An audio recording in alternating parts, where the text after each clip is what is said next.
My grandfather spent 40 years restoring a single car. Every Saturday morning for as long as I can remember, he was out in that garage with his sleeves rolled up and grease under his fingernails, sanding a panel, tuning the engine, hand-stitching the leather seats one stitch at a time. A 1966 Ford Mustang, candy apple red with a burgundy undertone. He mixed himself because factory red wasn't deep enough for a man who believed that anything worth doing was worth doing slowly. That car was his cathedral, his love letter to my grandmother, his 40-year promise kept one bolt at a time. When I walked into the garage that Monday morning 6 months after we buried him, the car was gone. Just gone. An oil stain on concrete and an empty space where 4 decades of patience used to live. My sister Vanessa told me she sold it, $28,000. Her fiancé Mark needed the money for a wedding deposit in Dubai. She said it like she was telling me she'd returned a sweater. But the next morning, the man who bought the car called me and said 7 words that changed everything. Your grandfather hid something inside it. I need to back up. My name is Chloe Ramirez. I'm 34 years old and I work the night shift in the ICU at Phoenix General Hospital.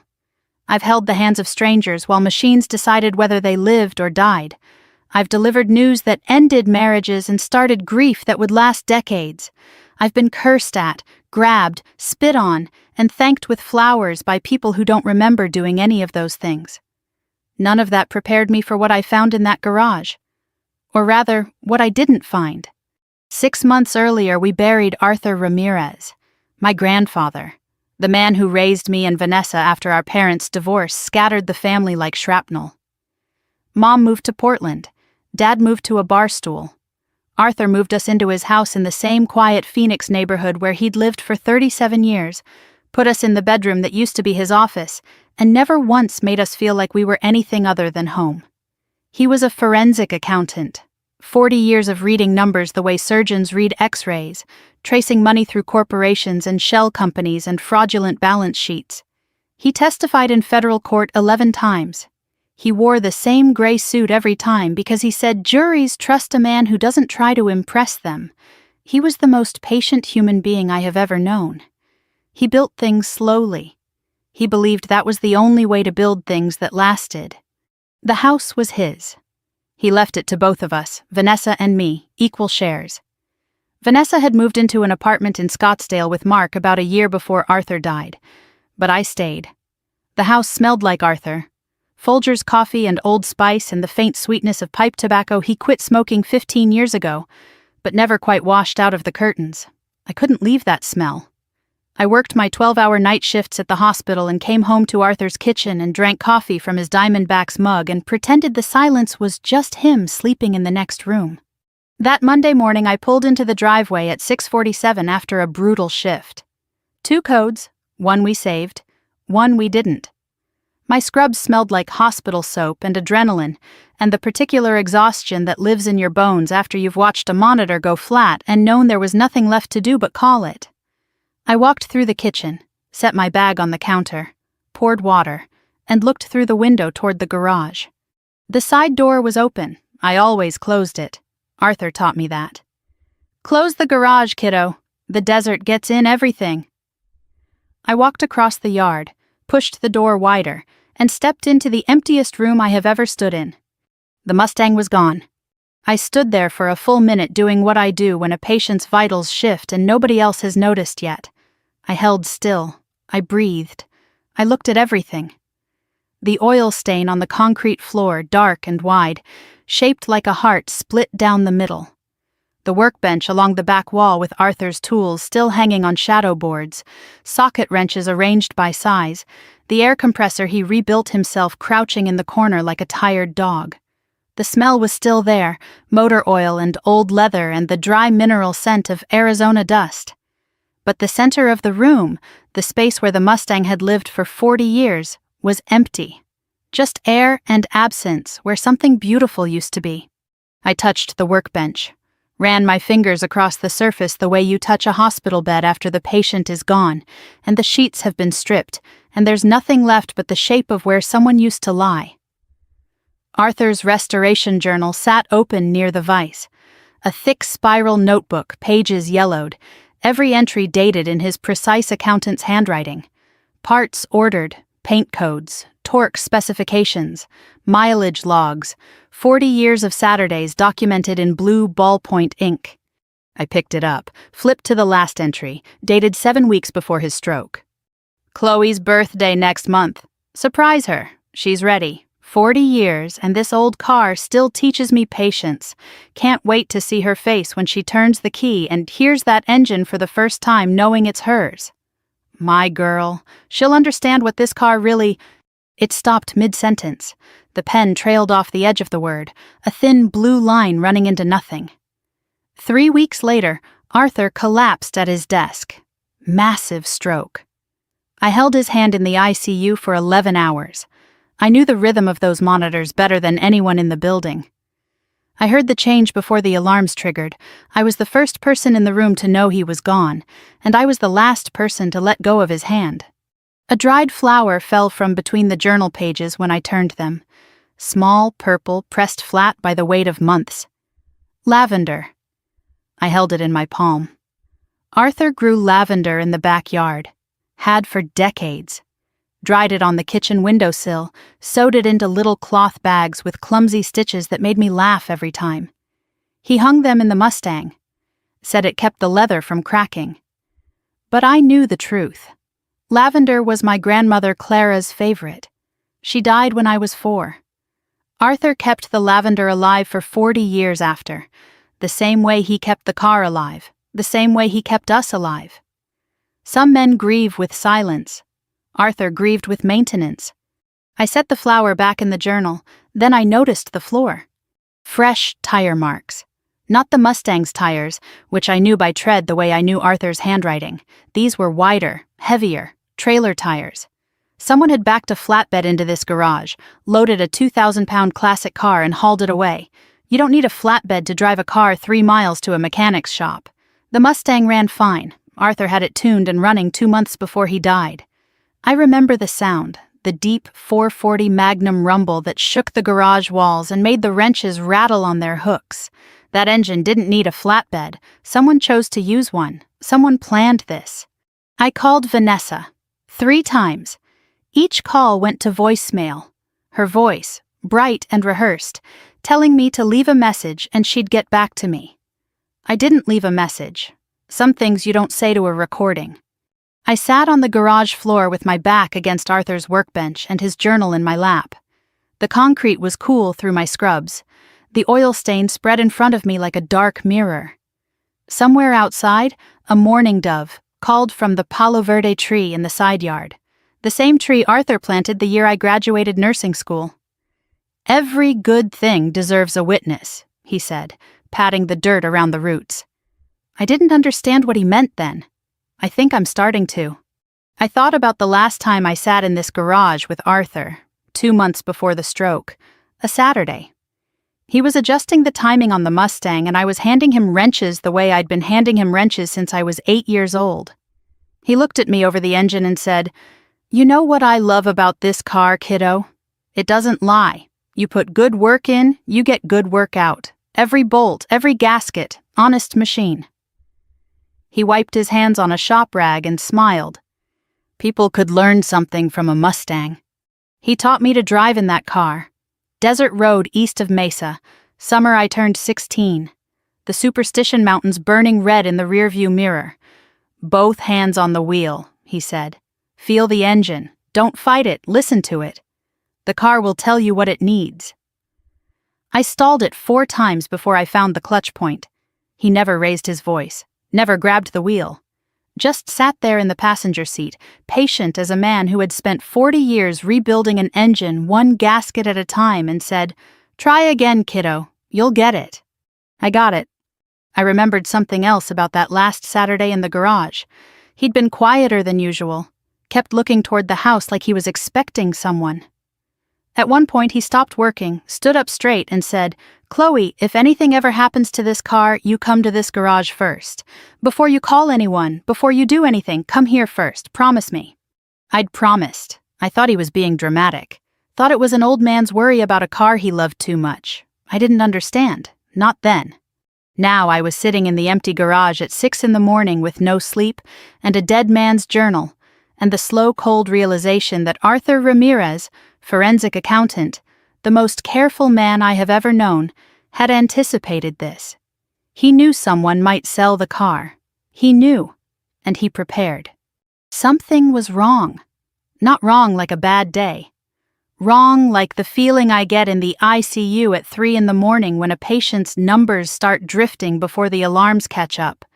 That feeling that lives somewhere between your ribs and your spine, the one that says, pay attention, something is about to change, and if you miss it, you can't get it back. That feeling had been whispering to me since I opened the garage door. Now it was screaming. I stood up, looked around the workbench one more time, and that's when I saw it. A folded piece of paper wedged into the gap between the workbench and the wall. Not hidden exactly, placed deliberately. In a spot only someone who knew this garage, who had spent years leaning against this bench, who had reached behind it 100 times to retrieve a dropped socket or a runaway bolt, would ever think to look. I pulled it free, unfolded it, Arthur's handwriting, a phone number with a Scottsdale area code, and below it, in careful block letters, "If the car is gone, call this number first. Ask for Harold. Tell him the lavender is blooming." The lavender is blooming. A code phrase. My grandfather, the man who spent 40 years restoring a car and 40 years reading fraudulent balance sheets, had set up a code phrase, hidden behind his own workbench.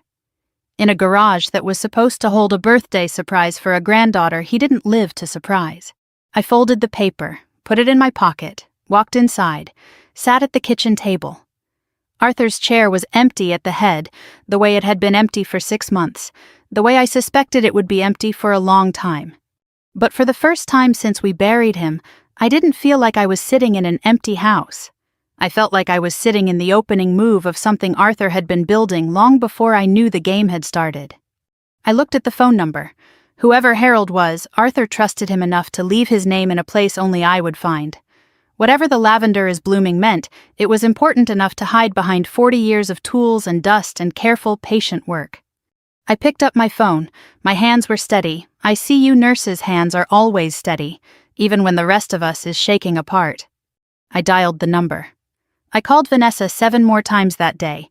Every call went to voicemail. Her voice, bright and rehearsed, telling me to leave a message and have a blessed day. I didn't leave one. I stood at the kitchen window with the phone in my hand and watched the driveway and the open garage door I couldn't bring myself to close. The oil stain was visible on the concrete from here, dark and wide, holding the shape of something that used to matter to someone. I made coffee I didn't drink. I showered, changed out of my scrubs, and then put them back on because they felt like the only armor I owned. Just before 5, headlights swept across the driveway. A white Audi Q5 pulled in. I noticed the dealer plate frame still on the back. A lease. The kind of car you drive when you want people to think you've already made it but haven't bothered to commit to the payments. Mark parked in the exact spot where the Mustang used to sit. Not off to the side, not near the curb. Dead center on the driveway, right where the garage mouth meets the concrete, as though the car had never been there. As though he was already filling the space it left behind.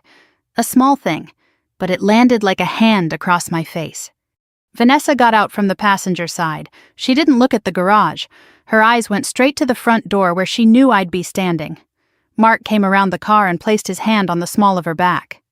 Not guiding, steering, I've spent 10 years reading body language in the ICU, watching how families touch each other in waiting rooms, learning the difference between a hand that says, "I'm here," and a hand that says, "You're mine."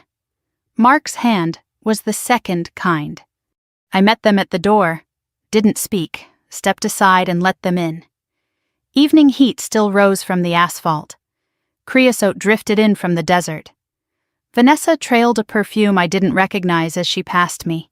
Something floral and expensive, not the drugstore vanilla she'd worn since high school. Another thing that used to be hers and wasn't anymore. We sat at the kitchen table. Arthur's table, the one he built from reclaimed railroad oak the year I was born. 3 chairs occupied. His chair at the head sat empty. I hadn't moved it since the funeral.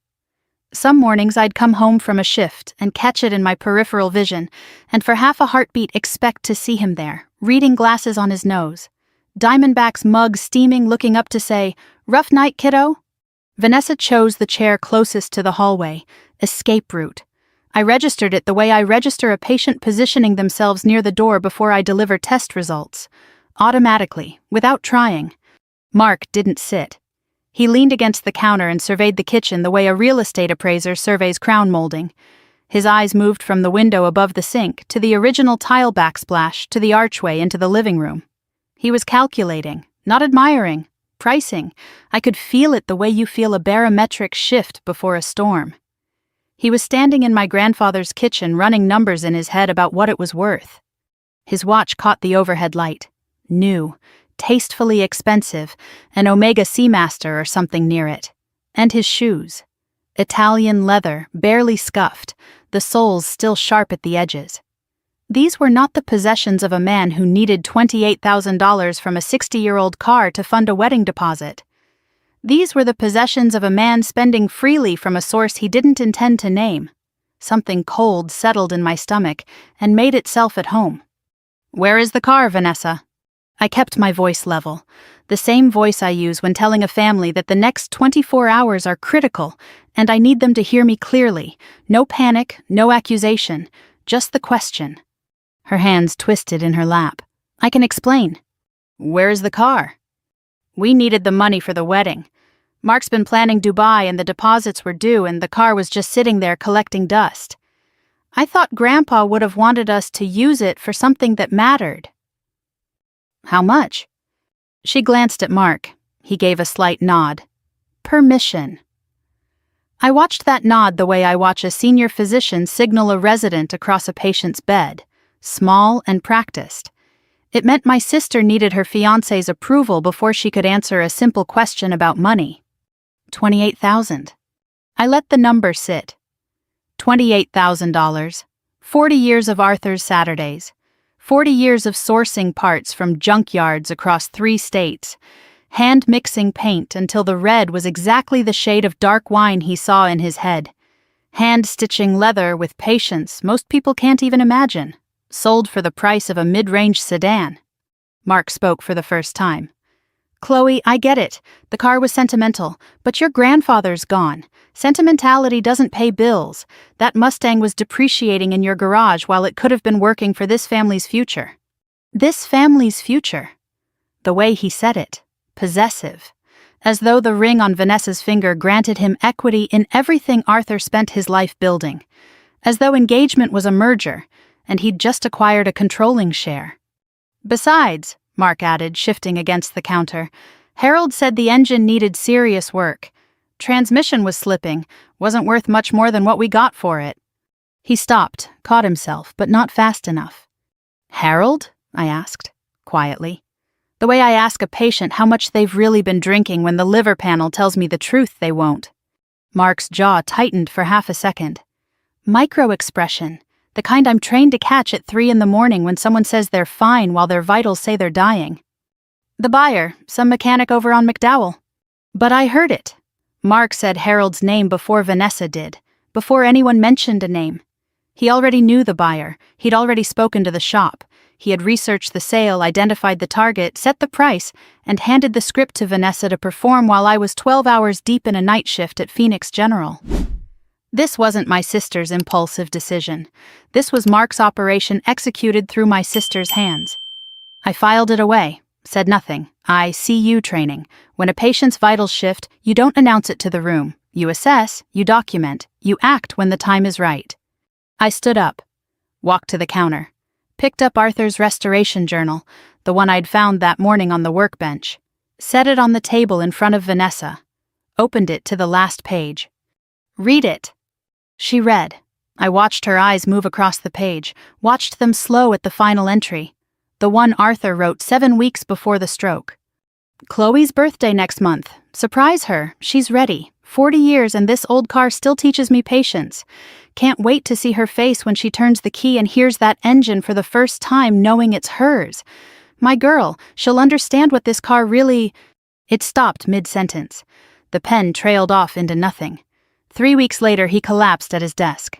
I held his hand in the ICU for 11 hours. A tear hit the journal page. Not mine. Vanessa's. It landed on the word patience, smudging ink that was already months old. For a moment, she wasn't the woman who sold the car.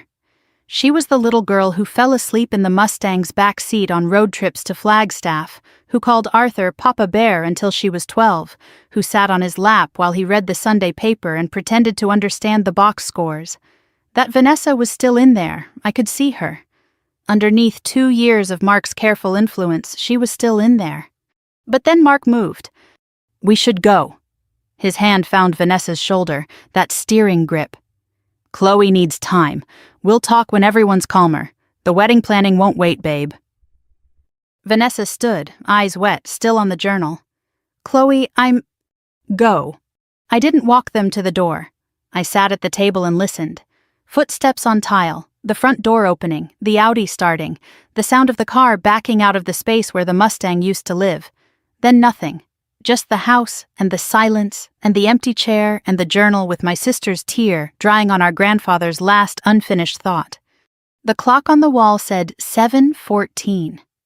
I'd been awake 31 hours. My body wanted sleep. My mind was running triage. I replayed everything. Mark knowing Harold's name, the watch, the lease Audi, the way he appraised the kitchen like inventory, the way Vanessa needed permission before she could say a number out loud. I sorted the details the way I sort patient data after a complicated admission, looking for the pattern that connects the symptoms to the disease. Then something surfaced, a detail from that morning I'd pushed aside in the shock of the empty garage. The driveway, fresh scratches on the concrete near the garage mouth. Trailer hitch marks. Deep ones. Someone had backed a flatbed into the driveway, loaded a 2,000-pound car, and hauled it out. You don't use a flatbed to deliver a running car to a mechanic 3 miles down McDowell Road. You drive it. The Mustang ran fine. Arthur had it tuned and running 2 months before the stroke. I remember the sound of that engine catching, the deep rumble shaking the garage walls, the wrenches rattling on their shadow boards. Someone brought a trailer, loaded the car while I was gone. And Mark knew my shift schedule. He'd asked about it at dinner 2 weeks ago, casual as small talk. So Chloe works nights, huh? That must be tough. I'd thought he was being polite. He was timing a heist. This was not impulsive. This was orchestrated. And the man who orchestrated it had just stood in my grandfather's kitchen wearing Italian shoes and told me that sentimentality doesn't pay bills. I walked back to the garage, worse at night. Just oil stain and shadows and the absence of a car that should have been mine. I pulled the folded paper from my pocket, Arthur's handwriting under the bare bulb, a phone number with a Scottsdale area code, and below it, in careful block letters, the code phrase I still didn't fully understand. Back in the kitchen, I dialed, 4 rings, then voicemail. You've reached Bennett Classic Restorations. Leave a message after the tone. I hung up, tried again. Same. Left no message. A lifetime of night shifts taught me that the most important information travels in person, never through a recording. I made coffee, Arthur's Folgers, the red can he bought every 2 weeks for 40 years.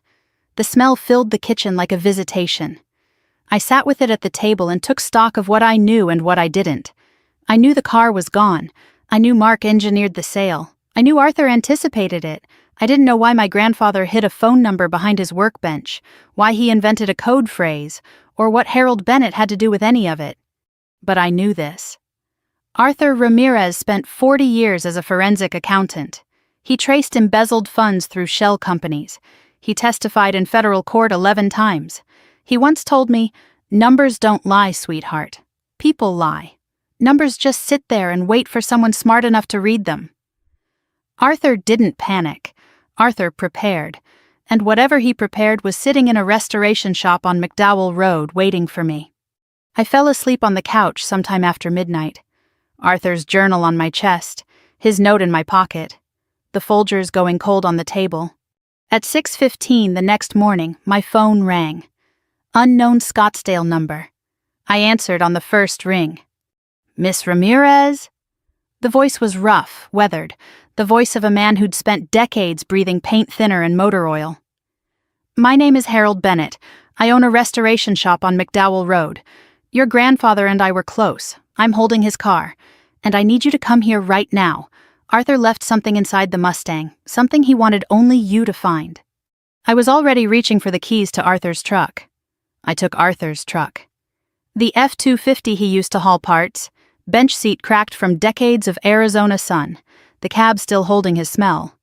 Coffee, Old Spice, and something faintly sweet that was just Arthur. I drove east on McDowell Road through the industrial stretch where auto body shops and welding yards lined both sides.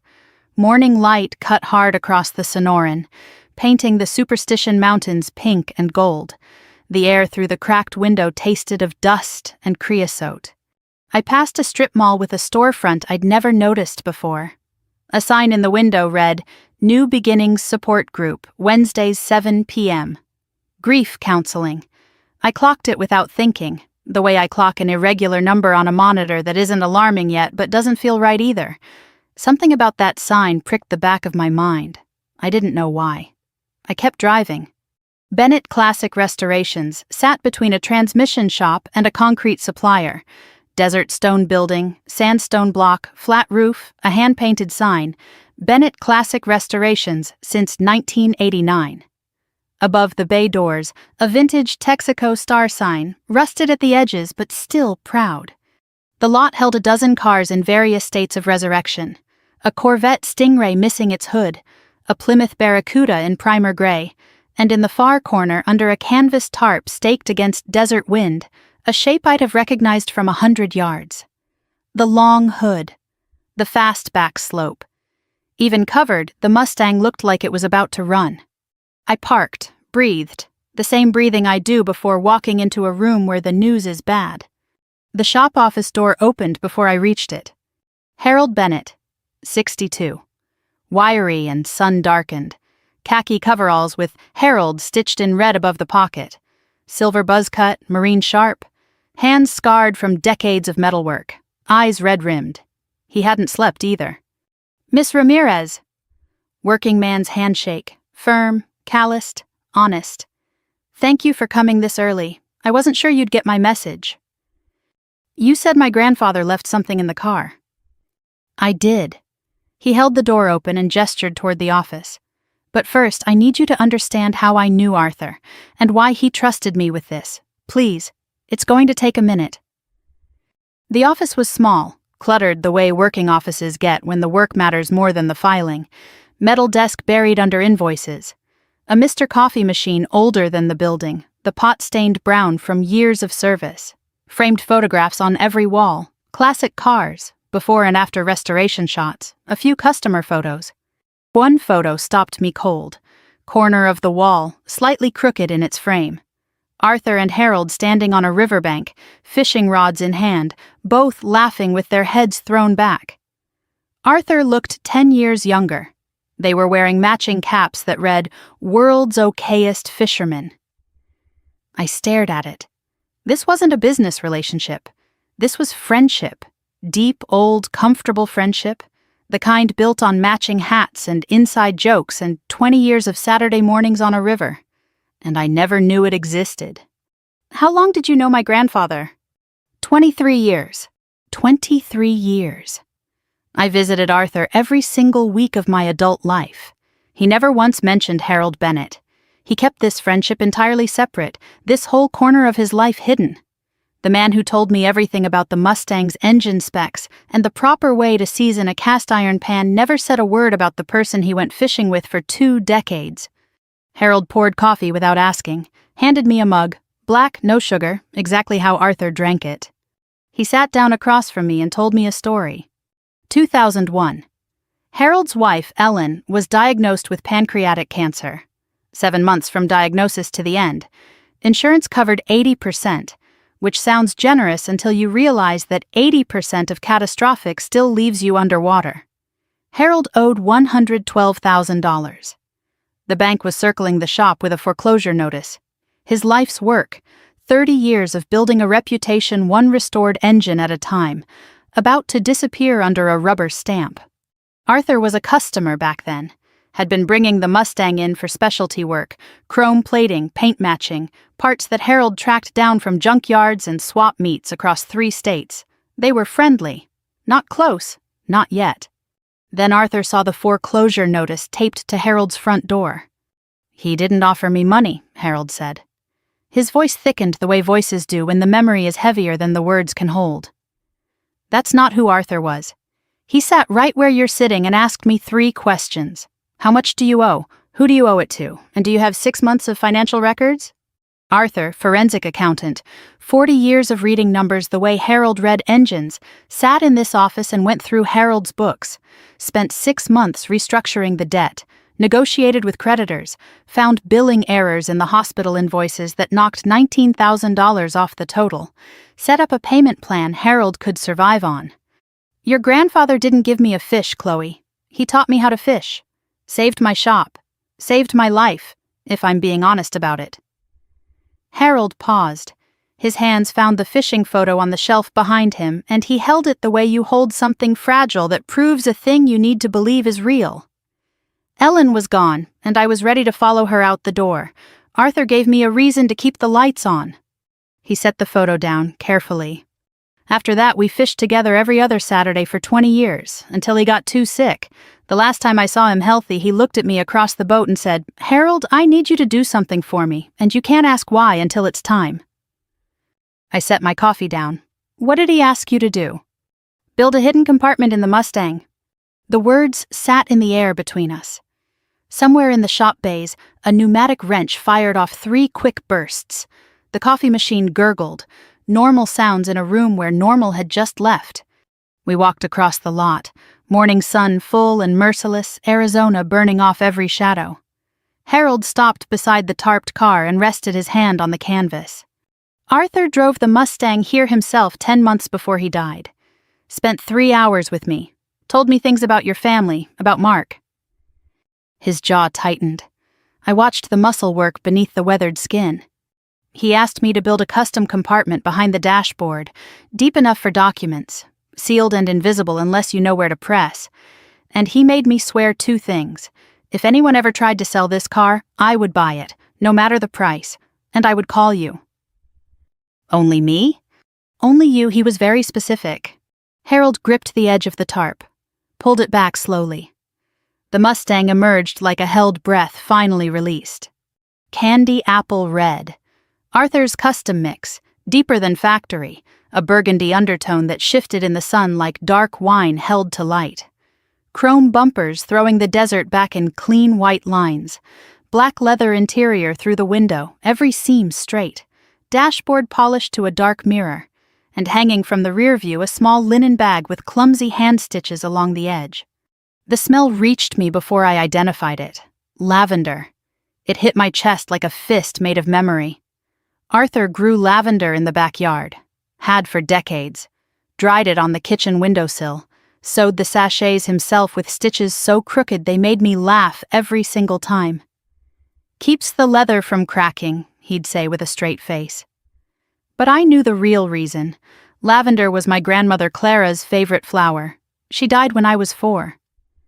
Arthur kept the lavender alive for 40 years after, the way he kept the car alive, the way he kept us alive. Quietly, patiently, without being asked.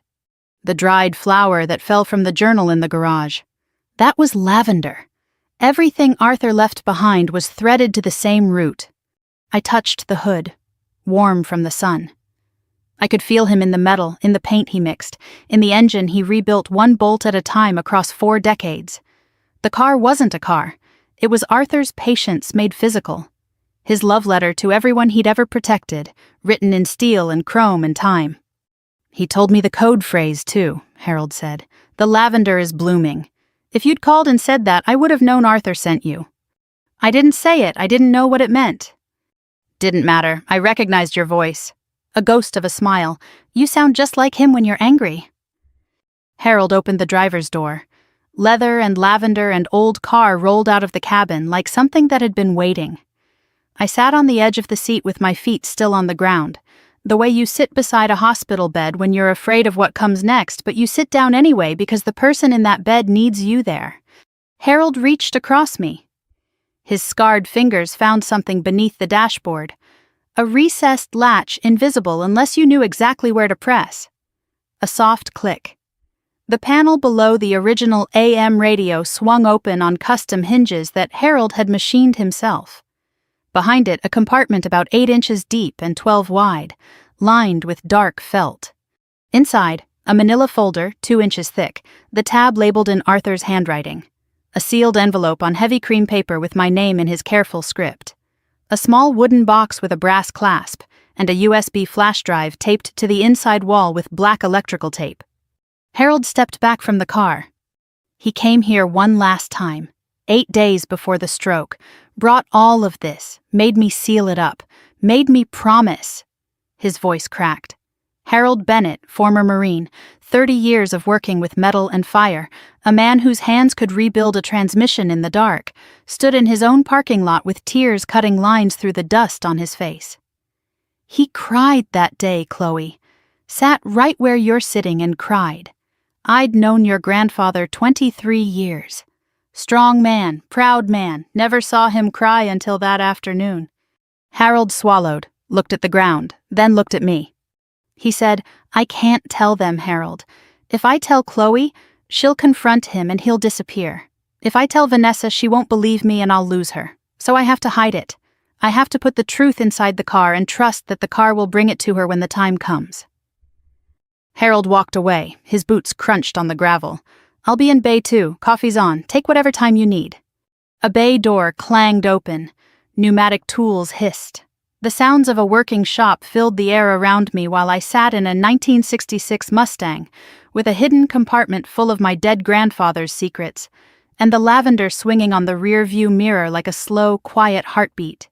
I reached for the sealed envelope first, heavy in my hand, my name in Arthur's handwriting, the same handwriting that labeled my lunchboxes, that signed my report cards, that wrote "Proud of you, kiddo" on the card the day I passed my nursing boards. I broke the seal, 3 folded pages, a letter dated March 14th, 7 weeks before the stroke that killed him. I read the first line. My dear Chloe, if you're reading this, then the car is gone. Harold kept his promise, and the man your sister is marrying is not who he says he is. His real name is Derek Hale. The name hit me the way a flatline alarm hits at 3 in the morning, the kind that makes your hands move before your brain catches up. Derek Hale. I looked at the manila folder still in the compartment. The tab, in Arthur's precise handwriting, read, Derek Hale / Mark Dalton evidence. My grandfather built a case against my sister's fiancé, in secret, while dying, and he hid it inside a car because he knew someone would try to sell it. He knew Harold would catch it, and he knew the truth would find its way to me. I pulled the folder into my lap. My hands were steady. ICU nurses' hands are always steady. I opened it. The leather was warm from the sun. The lavender sachet turned slowly on the rearview mirror. Through the windshield, Harold's shop lot baked under a sky so blue it looked manufactured. Somewhere in Bay 2, an angle grinder hummed and sparked against metal. I sat in the driver's seat of my grandfather's Mustang with his letter in my hands and read the words that would rearrange everything I thought I knew about my family. My dear Chloe, if you're reading this, then the car is gone. Harold kept his promise, and the man your sister is marrying is not who he says he is. His real name is Derek Hale. Born Reno, Nevada, 1989. He has used at least 3 other names that I know of. Jason Moore, Tyler Bennett, Mark Dalton. There may be more. I stopped, read it again. Derek Hale. The name meant nothing to me, but it meant everything to the man who wrote it. He is a professional predator. He targets women, usually divorced or recently bereaved, through support groups, church events, and dating platforms. He studies them for months before making contact. He learns their routines, their vulnerabilities, their family finances. Then he engineers a chance meeting that feels like fate. My mind snapped to a memory I hadn't examined in months. Vanessa telling me how she met Mark, her face lit up like I hadn't seen it since Arthur's diagnosis. The sweetest thing, Chloe, he was at the same grief counseling group after Papa got sick. He lost his mother, too. What are the odds? I'd thought it was beautiful. Two broken people finding each other through shared loss. I'd smiled. I'd been happy for her. The grief counseling center sign I'd passed on McDowell Road an hour ago burned behind my eyes. That sign wasn't a coincidence. Nothing about Mark was a coincidence. He didn't stumble into my sister's grief group. He researched her, found her there, sat down beside her and performed sorrow like a man who'd rehearsed it in the mirror. My stomach turned. I forced my eyes back to the page. His method is consistent. He marries quickly, usually within 6 to 8 months. He isolates the spouse from family. He identifies the financial assets, property, savings, retirement, inheritance. Then he builds access, joint accounts, co-ownership documents, power of attorney. Once he has legal control, he liquidates everything and disappears. Arthur's handwriting was steady in this section. Precise. No emotion in the pen strokes. He was laying out facts the way he'd laid out forensic audits for 40 years, the way he testified in federal court 11 times in the same gray suit. But I knew my grandfather. I could read the control behind the precision. He was furious, and he was terrified. I became suspicious 11 months ago. Vanessa pulling away. Canceled Sunday dinners, financial changes. I glimpsed credit card statements when she left her purse at the house. New charges that didn't match her salary. Classic isolation tactics. I've seen them before. Then the letter shifted. The handwriting changed. Not shakier exactly, but smaller, more careful. As though what came next cost him something to write. I was swindled once, Chloe. 1987. A business partner named Ray Geller took $80,000 from me through a phony investment scheme. I never told you or Vanessa. I was ashamed. But that experience gave me something valuable. I learned what a con man smells like. The charm that's a little too perfect. The stories that don't quite add up. The way they watch you when they think you're not looking, measuring what you're worth. Mark has that smell. I recognized it the first time I shook his hand. I set the letter down. $80,000. In 1987, that was everything. Arthur never mentioned it, never showed bitterness. Just kept going, kept raising 2 granddaughters, kept restoring the car on Saturday mornings, kept living a modest, patient life while carrying the scar of a betrayal he was too ashamed to name. The man absorbed a catastrophic loss and turned it into radar. The letter continued, the final section. I hired a private investigator, Nina Salazar, former FBI Financial Crimes Division, 22 years. She confirmed everything within 3 weeks.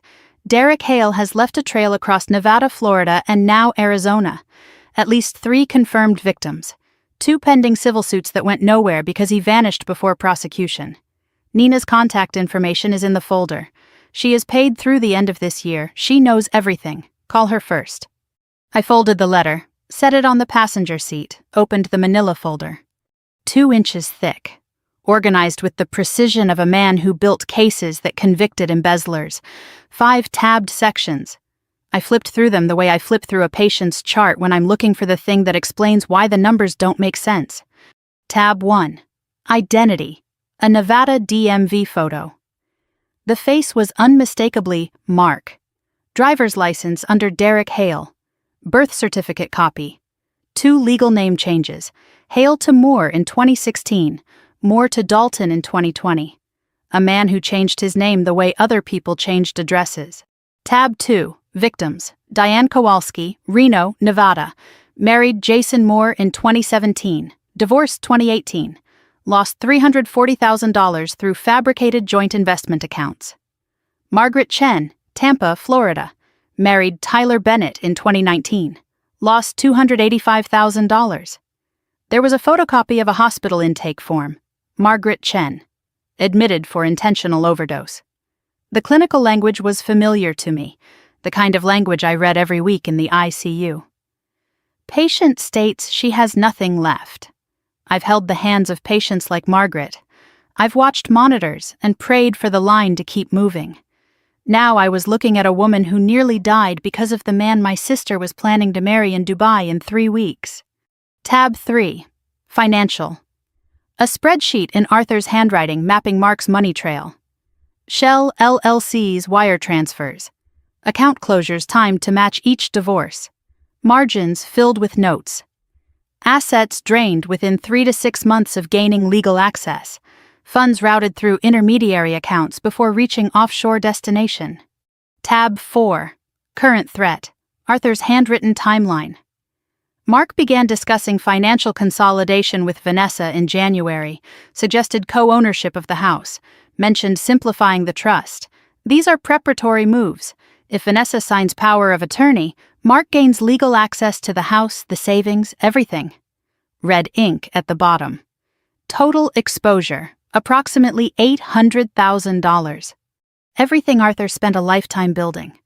I pulled the USB drive from the compartment, walked across the lot to Harold's office. He looked up from a carburetor he was cleaning, saw my face, and said nothing. Just pushed his laptop across the desk and went back to the carburetor. Some men know when words are wrong for the moment. I plugged in the drive, one file, video, titled, "For Chloe." I pressed play. Arthur appeared on screen. Webcam footage, grainy, slightly blown out from the desk lamp. His home office desk, the one I knew. Oak surface, green banker's lamp, Clara's framed photo. He looked thinner than I remembered. Gaunt, reading glasses. The flannel shirt I gave him 2 Christmases ago. He cleared his throat, looked directly into the camera. "Chloe, if you're watching this, then I didn't make it. And someone sold the car, and Harold did what I asked." His voice was steady. Accountant's voice, but his hands, folded on the desk, trembled slightly. I saw it because I'm trained to see it. "I want you to know I tried to tell Vanessa, 3 months ago. I sat her down and showed her everything. She got angry." His voice broke. He took off his glasses, wiped his eyes.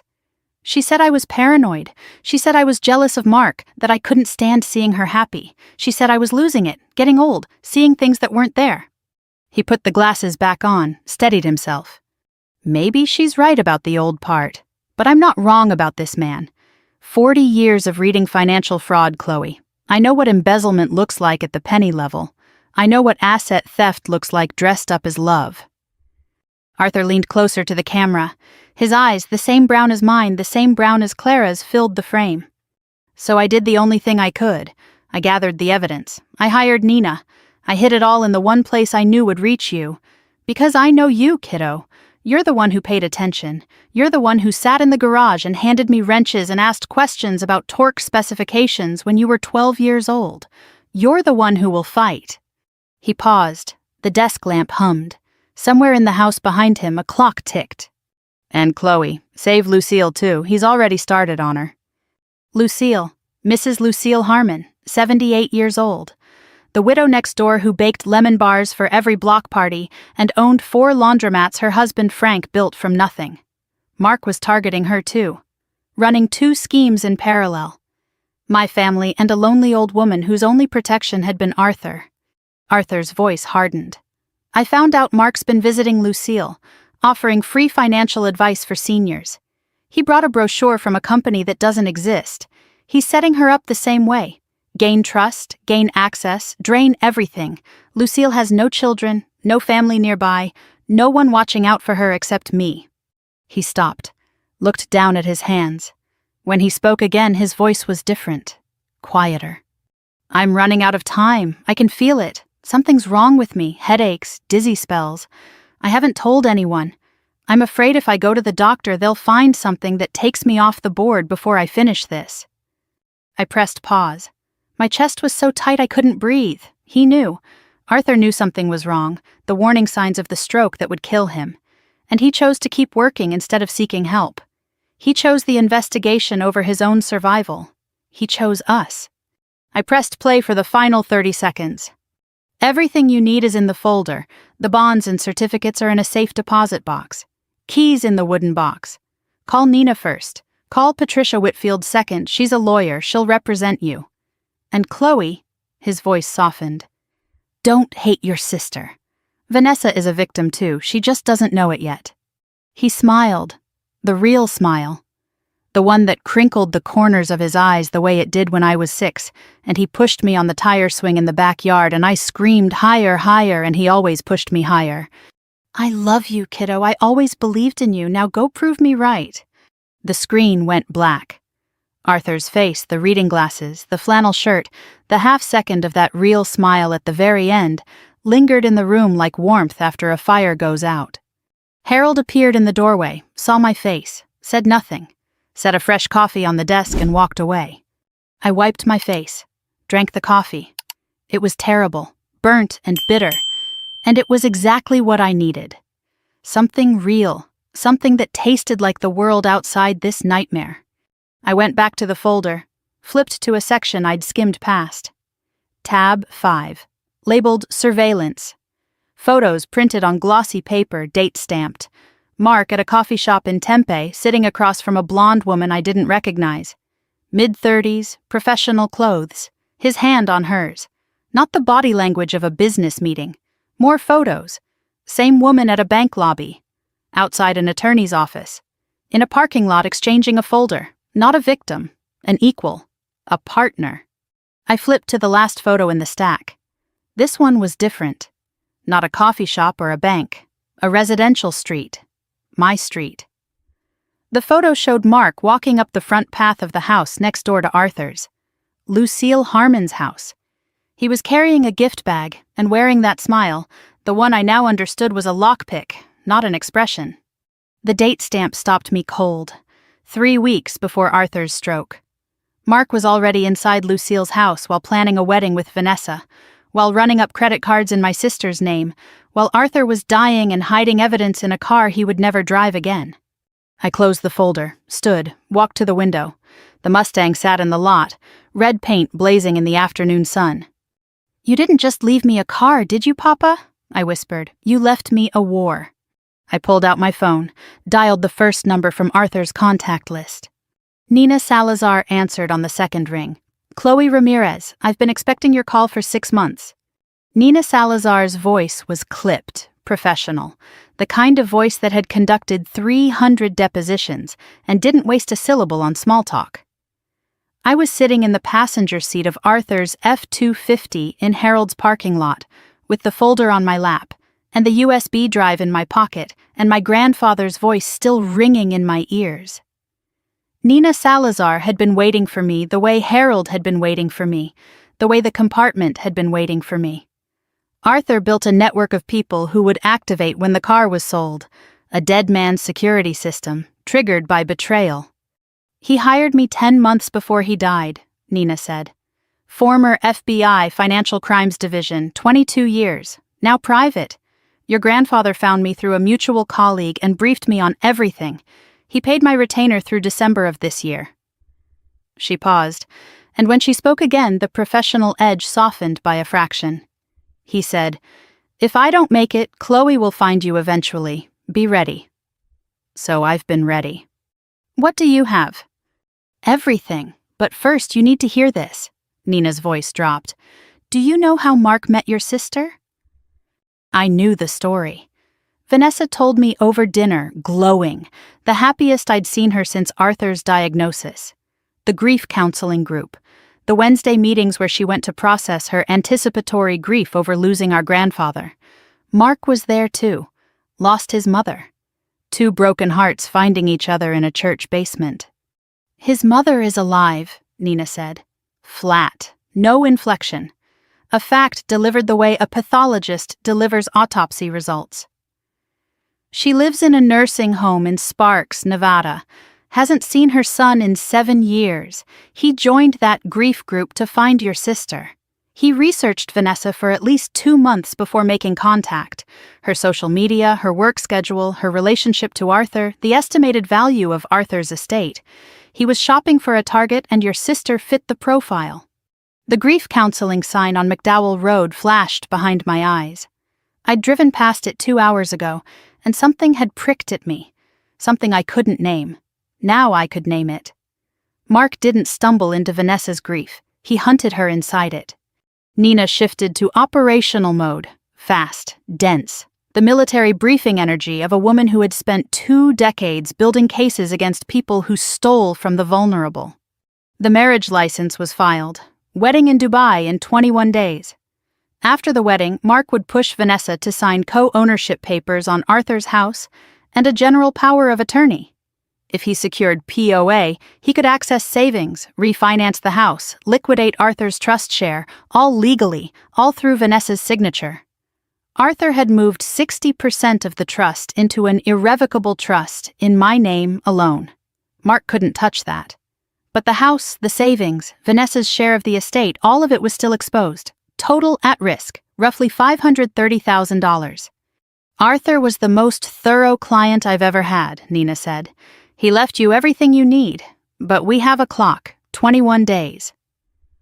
I hung up, sat in the truck for 30 seconds doing the breathing I do before a difficult procedure. Then I drove to Wells Fargo on Camelback Road. The wooden box from the Mustang compartment sat on the passenger seat. Arthur made it himself, hand-carved, brass clasp. Inside, a brass key and a slip of paper. Box 814. Go today, don't wait. The bank lobby was granite and recirculated air, and the hushed sound of money being handled by people paid to be careful. A branch manager named David Orozco met me. Early 50s, wireframe glasses, kind eyes. Miss Ramirez, your grandfather told me you'd come eventually. Another person Arthur prepared. Another piece of the net he wove in secret while the rest of us thought he was just a retired accountant, tending his garden and restoring his car. Orozco led me to the vault, fluorescent lights, metal boxes in rows, the door sealing behind us with a pressurized click. Box 814. 2 keys turned. The box slid free. Inside, stock certificates, Vanguard Index Fund shares purchased in small amounts every quarter for 12 years. Arthur's note clipped to the top. Started in 2012. Current estimated value $220,000. These are in the irrevocable trust. Derek Hale cannot touch them. $220,000. 12 years of quiet, patient investing. Arthur lived modestly, drove an old truck, wore the same flannel shirts until the elbows thinned. He wasn't poor. He was building a fortress and he didn't want anyone to see the walls going up. A second sealed envelope. Heavy. For Vanessa. Give her this when she's ready. I held it up to the light. Couldn't see through. Whatever was inside, Arthur wanted it delivered at the right moment. Not now, not yet. I put it in my bag and trusted my grandfather's timing. A laminated card with 3 phone numbers, Diane Kowalski, Margaret Chen, Patricia Whitfield, and Arthur's final note. These women lost everything to the same man. They agreed to help. Call them. They're waiting.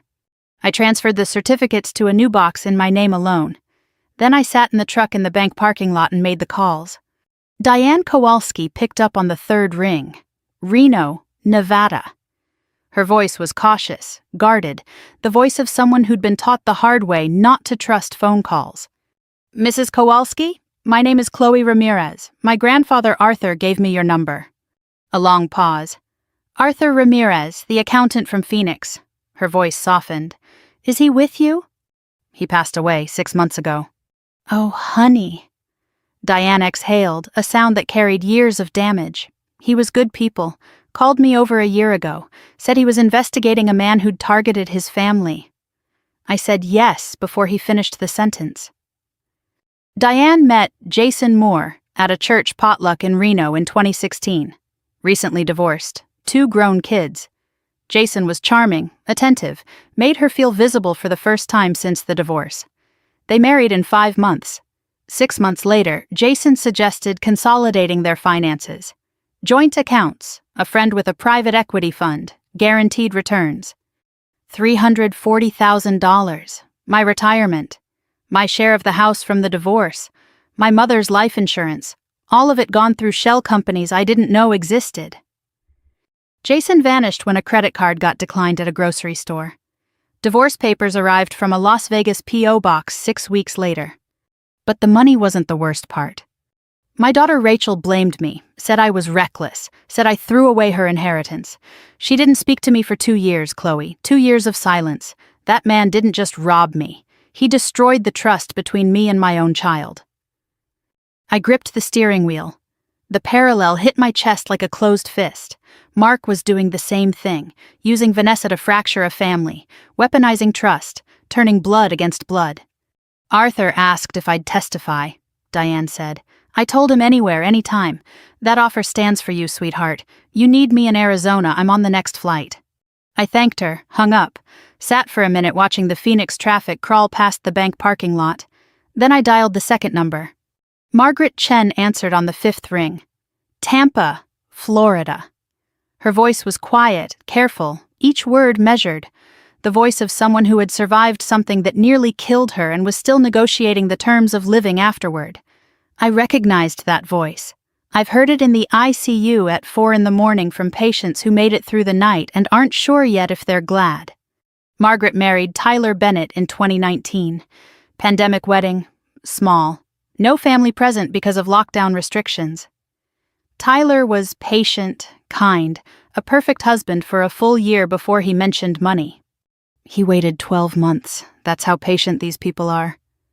Tyler convinced Margaret that her elderly mother's finances needed restructuring, sold Margaret's late father's auto repair business to a shell company Tyler controlled. $285,000 gone. He took a photo of me sleeping once. Margaret's voice went flat. I found it on his phone later, in a folder labeled Documentation. He was photographing me in vulnerable moments, building a file in case he ever needed to argue I was mentally unfit. She paused. I heard her breathe. The parking lot was silent around me except for the tick of the engine cooling. After he vanished, after I understood what happened, I swallowed a bottle of Ambien.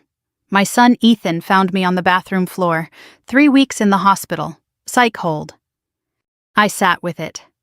Didn't speak. Held the phone the way I hold a patient's hand when there are no words that help, and presence is the only medicine left.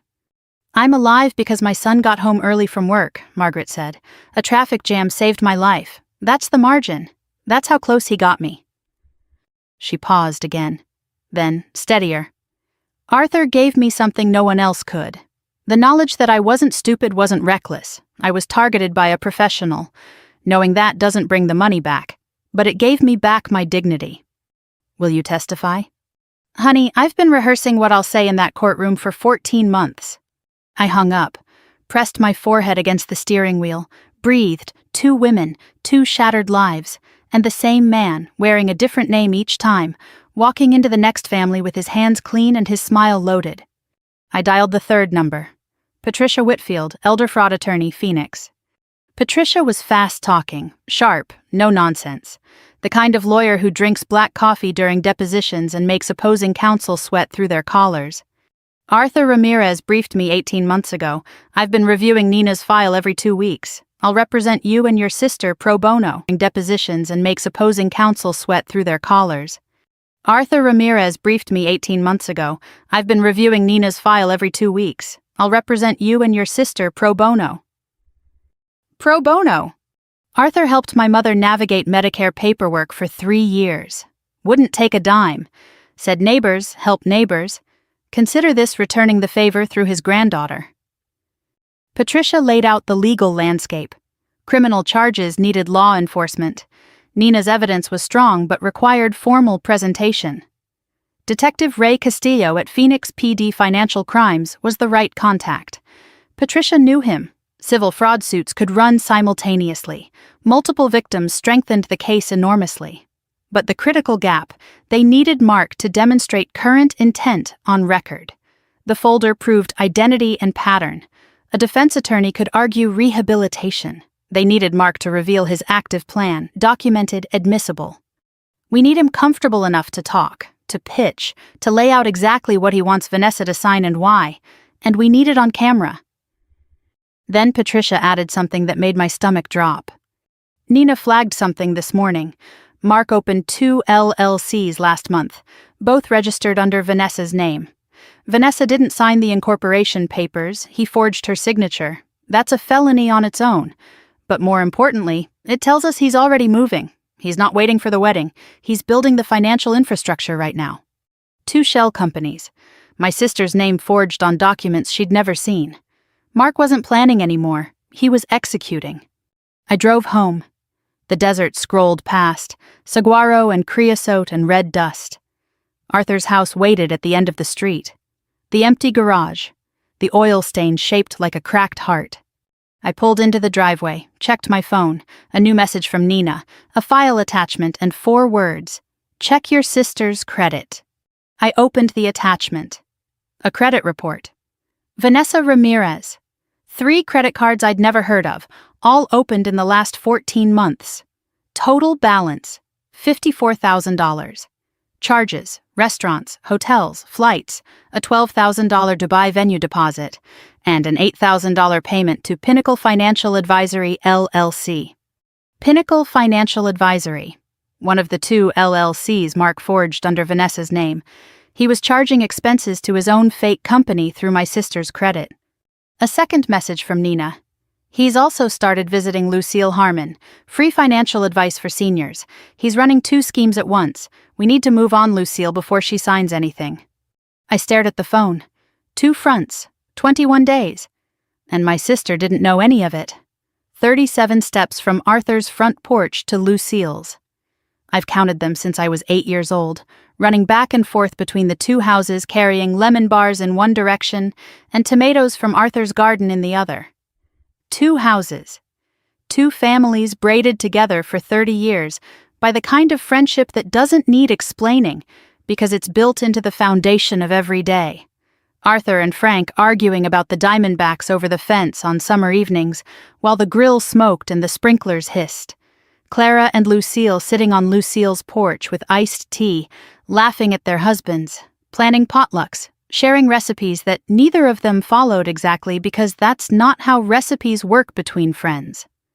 4 people who made a neighborhood feel like a country. Now only Lucille was left, and the man who was trying to destroy what remained of my family was already inside her house.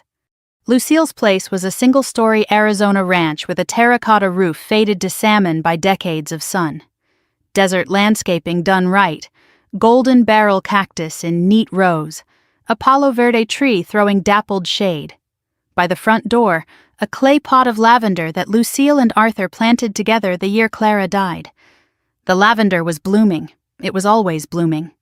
Butterscotch sat on the porch railing, 15 years old, arthritic, still carrying himself like he owned the zip code. I scratched behind his ears. He purred and closed his eyes. This cat had known me since I was 19. Lucille opened the door before I knocked. 78, 5'2", sharp-eyed behind bifocals, silver hair in a careful bun. Flour dusted her apron. Baking day. The smell of lemon and butter rolled out of the house like a warm hand reaching for me.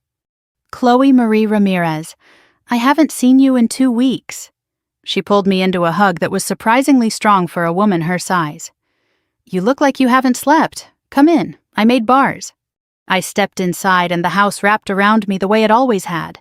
Lemon cleaner, lavender, flour, the faintest trace of Bengay. Photographs covered every surface.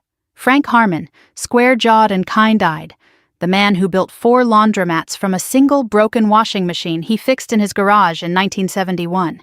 Frank and Lucille at their wedding, Frank and Arthur fishing, Clara and Lucille laughing with arms linked at a barbecue while their husbands argued about something that didn't matter and mattered completely. I sat at Lucille's kitchen table and I didn't rush it. Drank the coffee she poured, ate a lemon bar still warm from the rack, asked about her hip, her garden, Butterscotch's vet visit. I built the conversation the way I build rapport with frightened patients, gently, letting them lead, earning the right to say the hard thing by showing up for the easy things first. Then, carefully, Lucille, has anyone new been coming by lately? Anyone offering to help with finances or paperwork? Her face brightened. Oh, you mean Mark. Such a nice young man, Vanessa's fiancé. He's been so thoughtful. My stomach contracted, but my expression stayed level. Tell me about his visits. Lucille told me everything. She had no idea what she was describing. Mark first came 3 months ago. Said he was getting to know the neighborhood since he'd be family soon. Brought flowers, complimented the house. Asked about Frank. Listened to Lucille's stories about Frank building the business from nothing. Second visit he brought pastries. Mentioned he was a financial consultant. Offered to look over her insurance policies. Just to make sure you're not overpaying. Third visit, he reviewed the paperwork, suggested her portfolio was underperforming. Fourth visit, he brought a brochure. Lucille handed it to me across the table. Glossy paper, professional printing, stock photos of smiling seniors. Pinnacle Financial Advisory, a toll-free number, a website. I recognized the name before my fingers finished unfolding it. Pinnacle Financial Advisory. The same LLC mark forged under Vanessa's name. The same phantom company that charged $8,000 to my sister's credit card for services that didn't exist. The phone number went to a burner. The website was a template with stock photos and fabricated testimonials. I knew this because Nina had traced every thread of it 2 days ago. I was holding a hunting weapon designed to look like a helping hand. But to Lucille, sitting across from me with flour on her apron and trust in her eyes, it looked real. It looked like safety. It looked like a kind young man helping a widow manage her late husband's legacy. And that was the cruelest part. Mark didn't just steal money. He stole the feeling of being cared for. He made loneliness feel like it was ending, and then he made it permanent. He said I should simplify my holdings, Lucille continued. Move everything under one umbrella. He has a meeting set up for me next Thursday to sign some papers that will streamline my accounts. Sign some papers, next Thursday, 11 days from now. I set my coffee down. This was the moment. I'd rehearsed it on the walk over, standing on the sidewalk between the two houses, trying to find the words to tell a 78-year-old woman who trusted the world that the world had sent a predator to her door. Lucille, I need to tell you something about Mark, and it's going to be hard to hear. I started small, factual, the way I deliver devastating news in the ICU. Clear, compassionate, no euphemism. Mark's real name is Derek Hale. He's used at least 3 other names. He targets women, usually widows or recently divorced, and gains access to their finances through trust and charm. I let that land. Then, Grandpa Arthur found out 11 months ago. He hired an investigator. He gathered evidence. My voice caught. He told me to protect you too. Lucille set the spoon down. Her hands trembled, not frailty, the effort of holding herself together. Arthur knew? He left instructions in the Mustang. He said Mark was already targeting you. The grandfather clock ticked in the hallway. Butterscotch shifted on his chair. Outside, a mourning dove called from the Palo Verde. Arthur used to do my taxes, Lucille said finally. Her voice was thick. Every April for 15 years. Sat right there. She pointed to the chair across from me. Reading glasses and calculator and his Folgers. Never charged me a penny. I'd offer and he'd say, Lucille, Frank would haunt me if I took your money. She looked up. Eyes wet but fierce behind the bifocals. He was protecting me even then, wasn't he? Making sure my numbers were right. Making sure nobody could trick me. Yes, he was. And now he's gone. And that man... Her voice hardened into something I'd never heard from Lucille Harmon. That man walked into my house with flowers and used Arthur's death as his entry. The realization settled on her. Mark came because Arthur was dead, because the watchdog was gone, because the one person who would have recognized the con was no longer alive to stop it. Except Arthur had planned for that too. Lucille wiped her eyes with a cloth napkin embroidered with Frank's initials, straightened, looked at me with a clarity that belonged to a woman who had survived every hard thing life threw at her for 78 years. What do you need me to do? I'd expected tears, collapse, maybe denial. Instead, Lucille Harmon sat across from me with the bearing of a general. The meeting next Thursday. Can you keep it? Act normal. Let Mark think everything's on track. You want me to play along? If you're willing. We need Mark to present his plan in a controlled setting, on the record. Your meeting could be part of that. Lucille nodded. Then her expression shifted. Something surfacing from memory. Chloe, there's something else. On his 3rd visit, when he looked at my insurance, Mark asked if I had any children. Grandchildren. Anyone who might have opinions about my finances. What did you say? I told him no. Frank and I couldn't have children. Foster kids are grown and scattered. She paused. When I said no, he smiled. Not a normal smile, a satisfied smile, like I'd given him exactly the answer he wanted. The detail was precise and chilling. Mark was checking for obstacles, checking whether anyone would notice, question, fight. Lucille told him she was alone, and he smiled because it meant she was unprotected. Except she wasn't. Arthur made sure of that. A knock at the front door. Rosa Gutierrez. My best friend, fellow ICU nurse, built like a point guard, voice that could cut through a code alarm at 50 yards. She was carrying 2 bags of groceries and wearing the expression of a woman who had been briefed and had already formed strong opinions. "Nina called me," Rosa said, stepping inside without waiting. "Said you needed backup. I brought chicken soup and my winning personality." She saw Lucille's face and shifted instantly, the way ICU nurses do, reading the room, matching the need. Crossed to the table, took Lucille's hand. "You're not alone in this, Mrs. Harmon, not for 1 second." Lucille's chin trembled. Then she squeezed Rosa's hand. "Well, you'd better sit down then. There's bars and I'll put more coffee on." Rosa sat with Lucille while I stepped onto the porch to call Nina.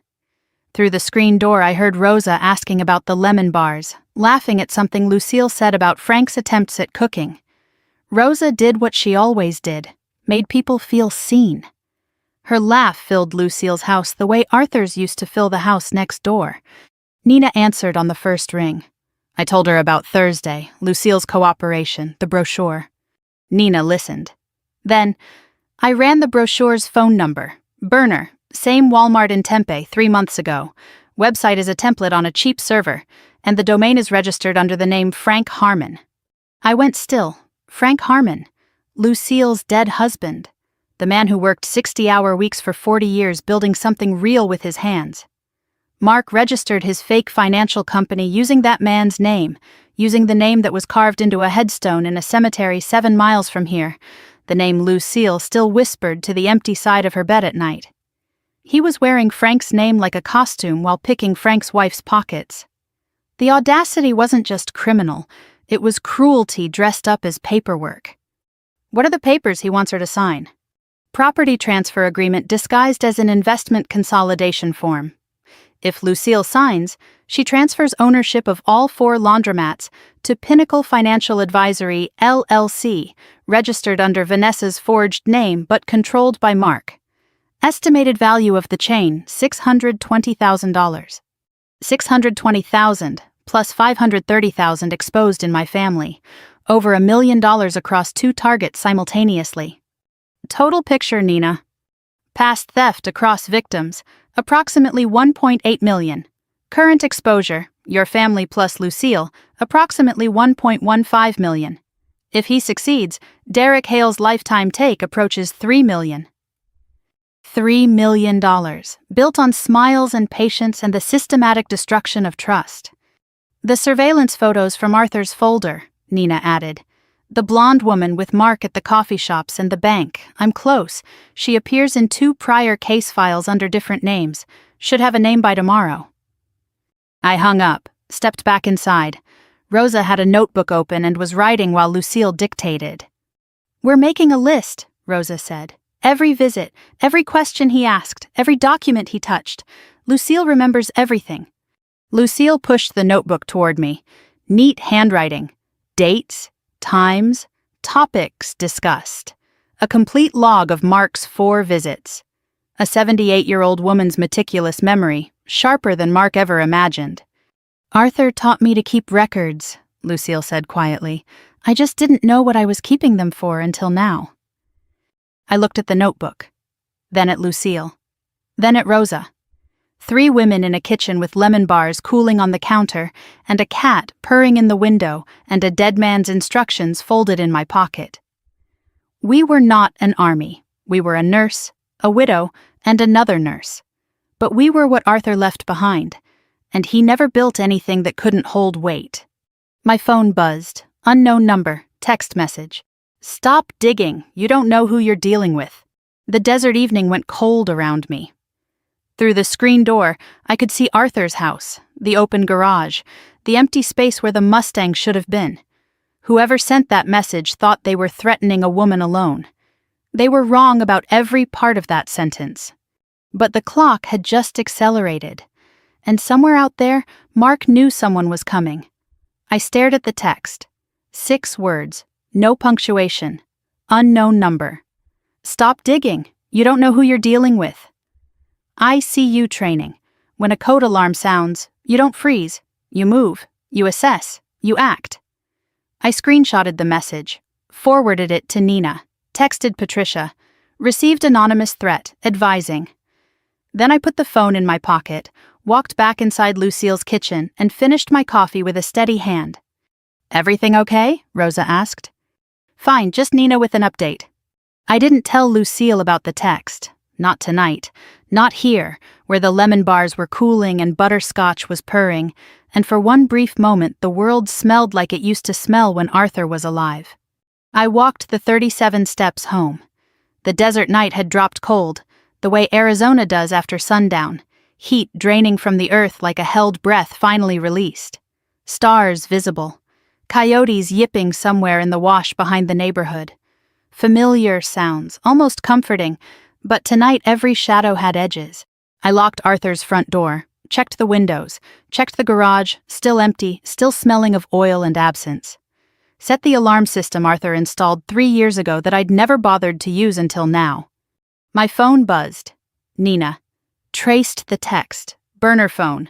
Purchased at the same Walmart in Tempe as the Pinnacle phone. Same date, same buyer. Whoever sent it has access to Mark's operation or is Mark. Same Walmart. Same purchase date. Mark bought 2 burner phones 3 months ago. One for the Pinnacle scam, one for threatening anyone who got too close. He'd planned for resistance. He'd planned for me. Or, the thought pricked at me, someone else bought both phones. The blonde woman from Arthur's surveillance photos. Someone I hadn't identified yet. I catalogued the threat the way I catalog a patient's symptoms. I'm a nurse who has worked ICU nights in a city where gunshot victims arrive at 3 a.m. I've been screamed at by patients in psychosis, grabbed by disoriented post-surgical patients, threatened by family members drowning in grief. An anonymous text was not going to stop me. But it told me something critical. Mark knew someone was investigating. The timeline had just compressed. 7 the next morning. 4 hours of sleep. ICU survival mode. Coffee. Arthur's Folgers. The red can. I poured it into the mug he gave me the day I graduated nursing school. Faded gold lettering that read, "Number 1 Nurse." Barely visible anymore, but I could feel it under my thumb. Nina called. I found her. The blonde woman. The one meeting Mark at coffee shops and bank lobbies across Phoenix. The face that appeared in Arthur's surveillance photos like a recurring ghost. Nina had a name. Rebecca Trent, 39. Real estate agent, or that's her current cover. Licensed in Arizona for 18 months. Nina delivered the profile fast. FBI briefing cadence, no wasted breath. Rebecca appeared in 2 prior victim files. In Diane Kowalski's case in Reno, she operated as Sarah Winslow, a financial wellness coach who introduced Jason Moore to Diane at a community event. In Margaret Chen's case in Tampa, she was Jennifer Marks, a senior care consultant who helped Tyler Bennett access Margaret's mother's medical records. The pattern was clear. Rebecca was the advanced scout. She identified targets, built initial trust, softened the ground. Then she introduced Mark as the closer. She opened the doors. He walked through them. But here's the part that changes everything. Nina's voice dropped the way a surgeon's drops before delivering a prognosis.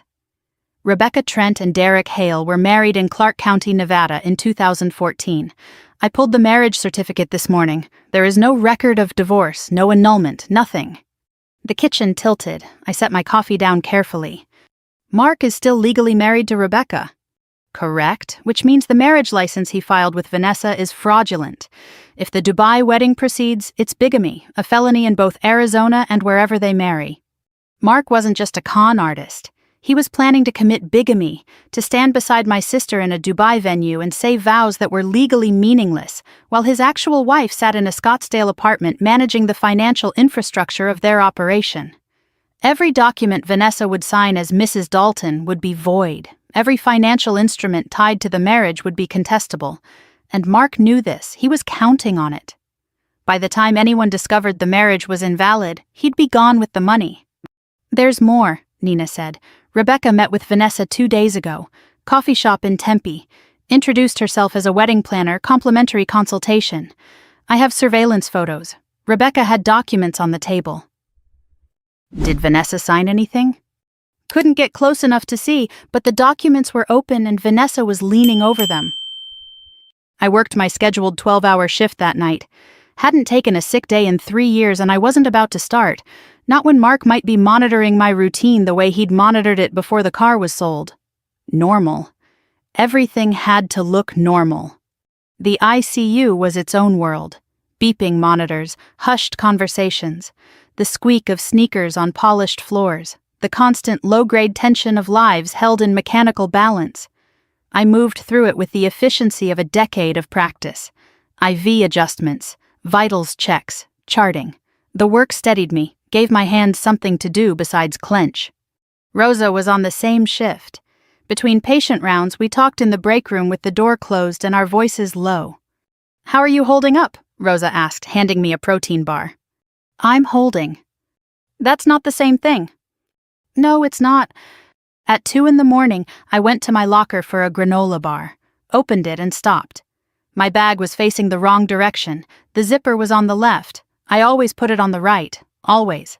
The same way I set my instruments in the same order on every patient tray. Muscle memory, habit, certainty. Someone opened my locker. Nothing was missing. Wallet, keys, phone charger, all present. But the bag had been moved. The zipper was wrong. Someone went through my belongings while I was on the floor. I photographed the locker. Texted Nina. Told Rosa. Rosa checked the hallway camera covering the locker bay. The footage showed a woman in scrubs and a surgical mask walking down the corridor at 12:47. Not a nurse Rosa recognized. Not on the floor's staff roster for the night. "She came through the east entrance," Rosa said, replaying the footage. "Badge scan, but the number doesn't match anyone on shift. Could be stolen. Could be a visitor badge modified."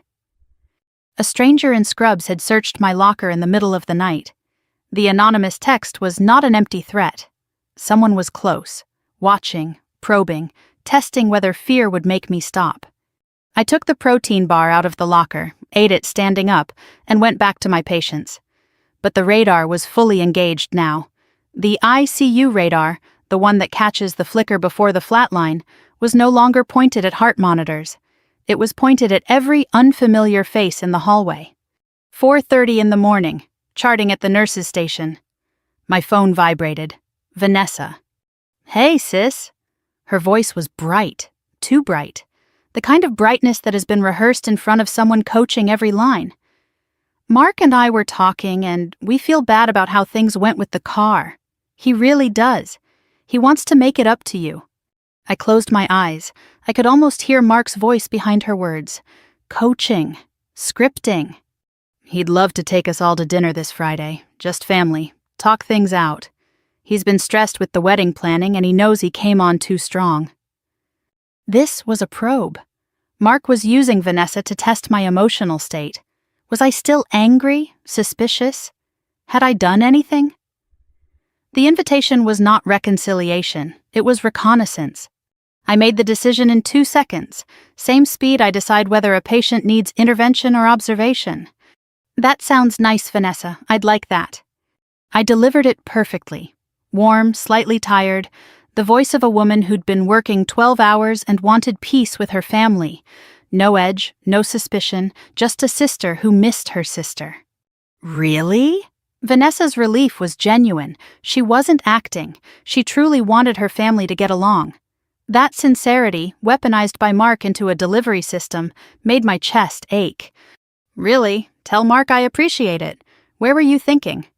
Friday, 7 p.m, their apartment. I hung up and stared at the break room ceiling. I would walk into that dinner knowing everything. Mark would not know I knew. I would smile and eat and compliment the plans and measure every word he said against every document in Arthur's folder. I would play the naive younger sister, the one Mark had already dismissed as just a night shift nurse. Arthur was swindled in '87 because he trusted someone. It taught him to see con men. I'm not an accountant. I'm not FBI. But nurses read people too. We read pain. We read fear. We read the micro expressions of a patient who says, "I'm fine." while their heart rate tells a different story. Mark thought he was the best reader in any room. He had never been in a room with an ICU nurse who already knew his diagnosis. Home at 7:15, sunrise heating the desert. I showered, sat at the kitchen table with coffee, and called Nina.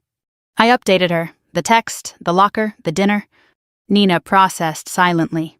Then, the locker was Rebecca. Has to be. She's the fieldwork partner. Mark stays clean, maintains the image. Rebecca handles surveillance, intimidation, dirty work. He charms. She controls. Can we prove it? I'll pull the hospital footage. If the woman matches Rebecca's description, that's criminal trespass and harassment. Another charge for the pile. Pause. Keystrokes. The dinner Friday. You're going. I'm going. Good. Don't record anything yet. Pure intelligence. Watch him. Watch how he controls Vanessa. You're not collecting evidence. You're reading the room. I'm an ICU nurse, Nina. Reading rooms is what I do. One more thing. Her voice hardened. I pulled Rebecca's real estate transactions for the last 18 months. She's the buyer's agent on 3 property sales in the Phoenix metro. All 3 purchased by LLCs that trace back to offshore accounts. She's not just Mark's wife and accomplice. She's laundering money through real estate. This is not a solo con man. This is an organized fraud ring. Organized fraud ring. A partnership. A machine built to find, isolate, drain, and discard vulnerable people. My grandfather didn't just uncover a con artist, he uncovered a criminal enterprise. Does Castillo know? Briefing him this afternoon. This changes the case from state to potential federal, wire fraud across state lines, money laundering, conspiracy. Federal. The word sat in the morning air like something with weight. I looked at Arthur's chair, empty, his mug on the counter. I picked it up, held it, cool ceramic against my palm. We're coming for them, Papa, I whispered. Nina's voice pulled me back. Chloe, there's something else, and you're not going to like it. I set the mug down. Rebecca met with Vanessa again yesterday. Same Tempe coffee shop. I had an operative tailing her, wedding binder on top of the table, but the pages underneath were not about floral arrangements. What were they? Financial documents. Couldn't get photos from the distance, but I watched Vanessa sign something. 2 signatures. 2 separate pages. My blood went cold. We don't know what she signed. Could be wedding contracts, could be venue paperwork. Nina paused. Or it could be the co-ownership deed for your grandfather's house, or a power of attorney. The dinner Friday isn't just intelligence anymore, Chloe. It may be our last chance to reach Vanessa before Mark locks everything down. I sat at the table. Morning light fell through the kitchen window across the empty chair. On the counter, Arthur's Folgers can sat beside the stove. Same spot, same brand. Somewhere in a Scottsdale apartment, my sister was signing documents handed to her by the wife of the man she thought she was marrying, and she had no idea. Friday was 3 days away. I opened the folder, spread its contents across the table, and started preparing for dinner the way Arthur would have prepared for a federal audit. Methodically, thoroughly, and without a shred of mercy. Friday, 6:15 in the evening. I stood in front of the bathroom mirror in Arthur's house wearing the turquoise blouse Vanessa gave me last Christmas. Deliberate. A peace offering signal. Something Mark would notice and read as submission. I looked at myself and thought about what Nina told me on the phone 30 minutes ago.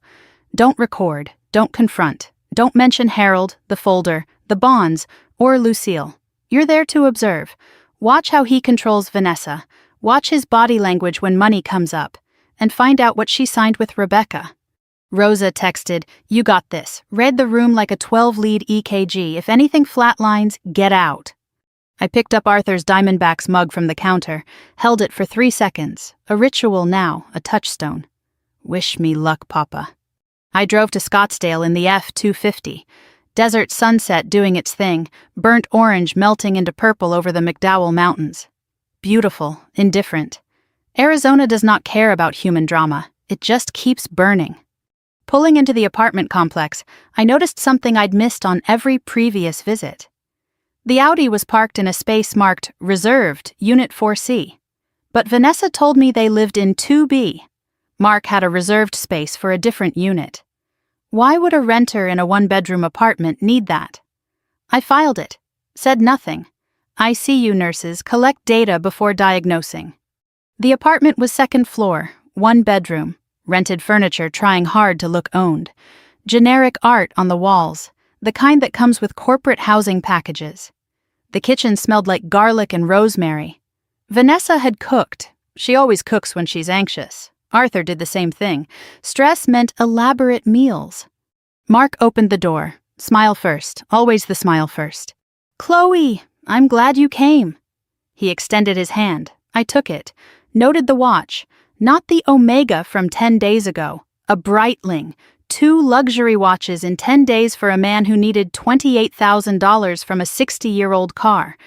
Vanessa was in the kitchen, aproned, flushed from cooking. She hugged me tight, genuine, desperate. "I'm so happy you're here," she whispered against my shoulder. "Please let's have a nice night." Dinner was roasted chicken, Arthur's recipe. The irony was thick enough to choke on. Mark poured wine, an expensive Napa cab I mentally priced at $60 a bottle. He filled his glass generously. Vanessa drank water. I noticed the water, filed it. I performed. Asked about the Dubai venue, complimented the apartment, mentioned how exhausted my ICU shifts had been. Positioned myself as overworked, distracted, not a threat. Mark relaxed. His shoulders dropped. His smile widened from performance into something closer to comfort. The comfort of a man who believes he's the smartest person in any room he enters. Then he started his pitch without being asked. Nina warned me about this. Narcissistic tendency. They can't resist explaining their own brilliance. "So, I've been thinking about the family's financial future. After the wedding, it makes sense to consolidate. The house is just sitting there. Property taxes, maintenance, insurance. If we sell, reinvest the equity into a diversified portfolio through my firm." "Your firm?" I kept my voice curious, not challenging. "Pinnacle Financial Advisory. We specialize in intergenerational wealth management." Pinnacle, the fake company, the LLC forged under Vanessa's name. The same name on the brochure at Lucille's kitchen table. Mark was naming his own shell company at a family dinner like it was a Fortune 500 operation. I nodded. "That sounds smart. Grandpa would have wanted us to be practical." The validation fed him. He kept talking, refinancing, equity extraction, trust restructuring. Every word was a confession delivered as a sales pitch, and I memorized every syllable while eating chicken and pretending to be impressed. Vanessa sat quietly through all of it, nodded when Mark looked at her. Didn't add to the conversation, didn't challenge, didn't question. She was the portrait of a woman who had been slowly, methodically taught that her opinion was secondary to her partner's vision. My chest ached watching it. This was my sister. The girl who used to argue with teachers until they gave up, who once talked back to a police officer during a traffic stop, who told our grandfather she would never let any man tell her what to think. That Vanessa was buried under 2 years of Mark's careful conditioning, and I was sitting 6 feet from her eating her roasted chicken, while the man who buried her smiled at me across the table. Vanessa stood. "I'll grab dessert. Chloe, you still love flan?" "Always." She disappeared into the kitchen. The partition wall blocked her view of the dining area. I heard the refrigerator open, dishes clinking, Vanessa humming a song Arthur used to sing, though she probably didn't realize the origin. The moment Vanessa was out of sight, Mark changed. It was not gradual. It was a switch. The warmth drained from his face like color leaving a monitor readout. His eyes went flat. Reptilian. The smile vanished. What replaced it was not anger. It was assessment. Cold, calibrated assessment. The kind of look I've seen in the eyes of people who calculate others the way accountants calculate columns, reducing them to what they're worth and what they cost. "Chloe." His voice was low. Conversational. The voice of a man who doesn't need volume to deliver a threat. "I know you went to Harold Bennett's shop. I know you took something from the car. And I know you've been making phone calls you shouldn't be making." My heart rate spiked. I felt it in my carotid, the way I feel it when a patient's alarm sounds at 3 a.m, but my face stayed neutral. My hands stayed still on the table. ICU stillness. The kind that keeps patients calm while their world is ending. I don't know what you think you found, Mark continued, leaning forward, but I want you to understand something. Vanessa is mine. This family's future is mine to manage. And that house, your grandfather's house, is going to be sold. The question is whether you cooperate and share in the proceeds, or resist and get nothing. He paused, let it land. Then, your grandfather was a paranoid old man, Chloe.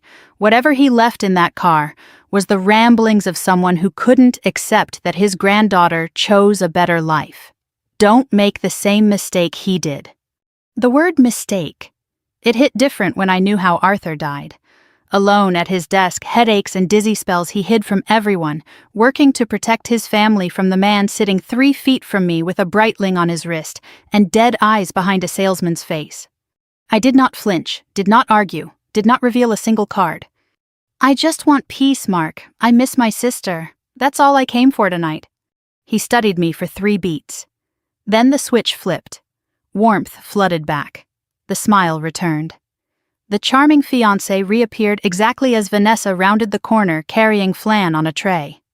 This looks amazing, babe, Mark said, his hand finding Vanessa's waist. Chloe, your sister is an incredible cook. I'm the luckiest man alive. Vanessa glowed. The compliment landed on soil Mark had been carefully tilling for 2 years, soil where my sister's self-worth now depended entirely on his approval. I watched her light up at his words, and I wanted to scream the truth across the table. But I ate the flan instead. It was excellent. Arthur's recipe.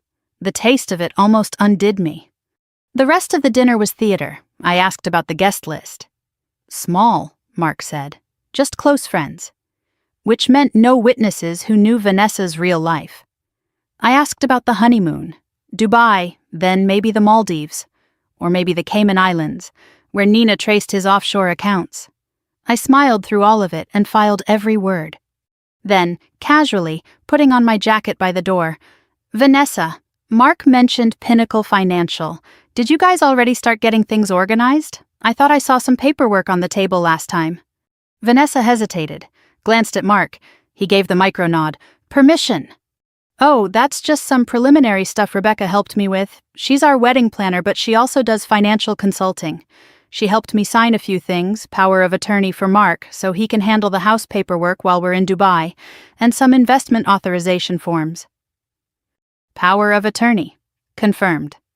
Vanessa had signed a POA giving Mark legal authority over her financial decisions, and investment authorization forms that almost certainly funneled her accounts into Pinnacle's shell companies. I kept my face pleasant. That's so organized. I wish I had someone helping me like that. Rebecca's amazing, Vanessa said. You should meet her. I'd love that. I hugged Vanessa at the door, held her 1 beat longer than normal. She didn't notice. Mark did. In the parking lot, walking past the Audi, I glanced at the reserved space for Unit 4C. Empty now, but there was a faded oil stain on the concrete and a single long blonde hair caught on the parking bollard. Rebecca had been parking here. 4C was her unit. Mark's accomplice and legal wife lived in the same apartment complex, 30 feet from my sister. The surveillance had been happening in plain sight. Home, kitchen table, Arthur's chair empty, the taste of flan still in my mouth. I called Nina, speakerphone, Rosa patched in. I debriefed them fast. Mark named Pinnacle at dinner, POA confirmed, signed willingly but under Rebecca's false pretenses. Investment authorization forms, likely transfer documents into Pinnacle's LLCs. Mark threatened me directly when Vanessa left the room. Called Arthur a paranoid old man, Rebecca likely living in 4C. Nina, I'll confirm the lease tonight. If Rebecca is living 30 feet from Vanessa, it's not just accomplice work. It's active real-time surveillance. Patricia joined the call. The POA is the immediate crisis. With that document, Mark can authorize sales, transfers, refinancing, anything in Vanessa's name. He doesn't even need her present. We need it revoked. But if Vanessa revokes before we're ready, Mark bolts. How fast can he move? I asked. With a signed POA, he could list the house Monday morning, buyer by Wednesday, close in 30 days, money gone before you contest it. Nina, He won't wait for the wedding. The POA was the prize, not the marriage. He already has what he needs. I give it 72 hours before he makes his first move. 72 hours. The Dubai wedding was 10 days away, but Mark didn't need the wedding anymore. The POA gave him everything. Silence on the call. Then Patricia. We move Lucille's Thursday meeting up. Combine it with our play. One event, one room. Mark, Rebecca, Lucille, Vanessa, everyone together. Detective Castillo in the next room. When? Tomorrow, Saturday. I'll frame it as an emergency pre-wedding estate consultation at my office. Vanessa invites Mark. Lucille keeps her appointment. Mark thinks he's consolidating both targets under one roof. He'll love it, Nina said. 2 birds, 1 meeting, he won't resist. And Rebecca? Mark will bring her. He always brings her to closings. She's his closer, his pressure, his validator. He'll introduce her as the wedding planner or the financial advisor. The moment she walks into that room, Castillo has both of them. I hung up, sat in the dark kitchen. The lamp above the stove was the only light, the one Arthur left on every night because Clara used to get up for water and he didn't want her stumbling. He kept it on for 20 years after she died. Tomorrow. Everything converges tomorrow. In a conference room in downtown Phoenix, I would watch the man who tried to destroy my family walk into a trap my grandfather started building 18 months ago. I texted Vanessa, "Hey sis, had such a nice time tonight. Could we talk tomorrow, just us? I have something I need to tell you." 3 dots. Then, of course, come over in the morning. Mark has a golf game, just us. Just us. Exactly what I needed. Because before the trap springs on Mark, I have to tell Vanessa the truth. All of it, and she has to choose which side she stands on. Saturday, 8:12 in the morning. Mark was on the golf course, confirmed by Nina's operative who watched him tee off at 7:45 at Greyhawk Golf Club. 18 holes, 4 hours minimum. I had a window. I drove to Scottsdale in the F-250 with the manila folder in my bag and Arthur's USB in my jacket pocket. I'd rehearsed nothing. There is no script for telling your sister that her fiancé is a bigamist who has destroyed multiple families and is planning to steal everything your dead grandfather left behind. Saturday light on the 101, softer than weekday rush. I passed the McDowell Road exit. Harold's shop was down there, the Mustang waiting. I thought about Arthur recording his video, crying into a webcam because he couldn't tell anyone the truth out loud. Today, I would say it for him. I pulled into the complex, glanced at the space for 4C. A silver Honda Civic sat there, Arizona plates, Rebecca's car 30 feet from my sister's door. Vanessa opened the door in sweatpants and Arthur's old Arizona State shirt, faded and soft from 1,000 washes. No makeup, hair in a messy bun. She looked younger than 37. She looked like the sister I grew up with. Before Mark. Before the isolation, before the carefully constructed cage that she couldn't see because the bars were made of compliments and "I love you" and "let me handle everything." The apartment was different without Mark, quieter, less staged. Vanessa had put daisies in a mason jar on the table, something she used to do every Sunday at Arthur's house. A habit that belonged to the Vanessa who existed before Mark. Coffee? Please. We sat at the small kitchen table. Vanessa wrapped both hands around her mug, a nervous habit I hadn't seen since Clara's funeral. Morning sun through the east window painted stripes across the surface between us. I didn't ease into it.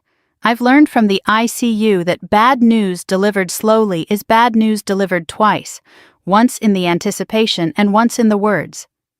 The kindest thing is clarity. Vanessa, I need to show you something, and I need you to look at all of it before you respond. Her hands tightened on the mug. This is about Mark. Yes. Chloe, if this is about the car again. It's not about the car, it's about who he is. I opened my bag, set the manila folder on the table between us. Arthur's handwriting on the tab, Derek Hale / Mark Dalton. Evidence. Grandpa Arthur put this together. Over 18 months. Before he died. He hid it inside the Mustang because he knew you wouldn't listen to him directly. I let that land.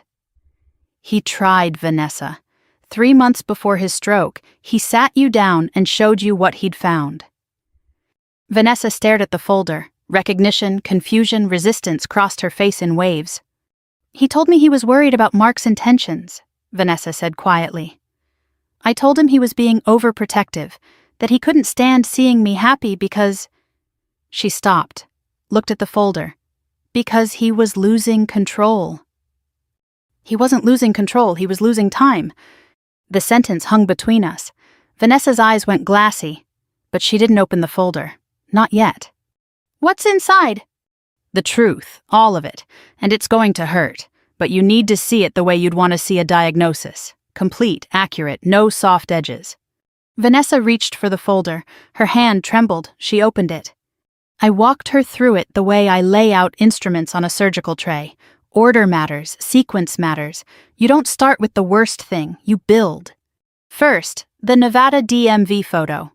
Derek Hale. Mark's face. Unmistakable. His real name is Derek Hale. Born Reno, 1989. He changed his name legally twice. Jason Moore, then Mark Dalton. Vanessa picked up the photo, stared at it. The face she'd kissed goodnight for 2 years staring back at her under a name she'd never heard. Second, the victim files. Diane Kowalski, Margaret Chen, photos, bank records, police reports. He married Diane in Reno in 2017 as Jason Moore, stole $340,000. Her daughter wouldn't speak to her for 2 years. He married Margaret in Tampa in 2019 as Tyler Bennett, stole $285,000. Margaret attempted suicide. Vanessa read, slowly. I watched her face the way I watch a patient absorb a terminal diagnosis, the micro stages of comprehension, each one landing like a separate blow. Shock. Then denial trying to reassemble itself. Then the first crack in the denial when the details are too specific to be invented. Third, the wedding photos. 3 different ceremonies, 3 different women, 3 different names, and in each photo, the same face. The jawline Vanessa had kissed, the smile she'd trusted, the eyes she believed saw only her. Vanessa made a sound, not a word. Involuntary, guttural, the sound of something fundamental cracking inside a person. I've heard it in the ICU. It's the sound people make when the last hope they were holding on to slips through their fingers. Fourth, the marriage certificate. Clark County, Nevada, Derek Hale and Rebecca Trent, 2014. No record of divorce, no annulment. He's still married, Vanessa. Legally married to a woman named Rebecca Trent, the woman you know as your wedding planner. Vanessa's head snapped up. Rebecca, the wedding planner? She's his wife, his accomplice. They work together. She scouts targets, builds trust, introduces Mark. She's been living in Unit 4C of this complex, 30 feet from your front door. The color drained from my sister's face. She looked toward the window, toward the parking lot, toward 4C, toward the woman she'd been confiding her hopes and anxieties to for 3 weeks. The woman who helped her pick out flowers and cake samples and a dress. The woman who handed her financial documents to sign while asking about her registry. Vanessa pushed back from the table, stood, paced to the window and back. Her breathing was ragged. No, this isn't. You're wrong. You're jealous. You've always been jealous because Grandpa loved me differently, and now you're trying to... Vanessa, destroy the one good thing in my life because you can't stand that I moved on, and you're still living in Grandpa's house like a ghost. Vanessa, sit down. There's a video. The word stopped her. She turned. What video? I pulled out my phone, opened the file, set it on the table between us, pressed play. Arthur appeared on the screen. The desk, the green lamp, the flannel shirt, the reading glasses.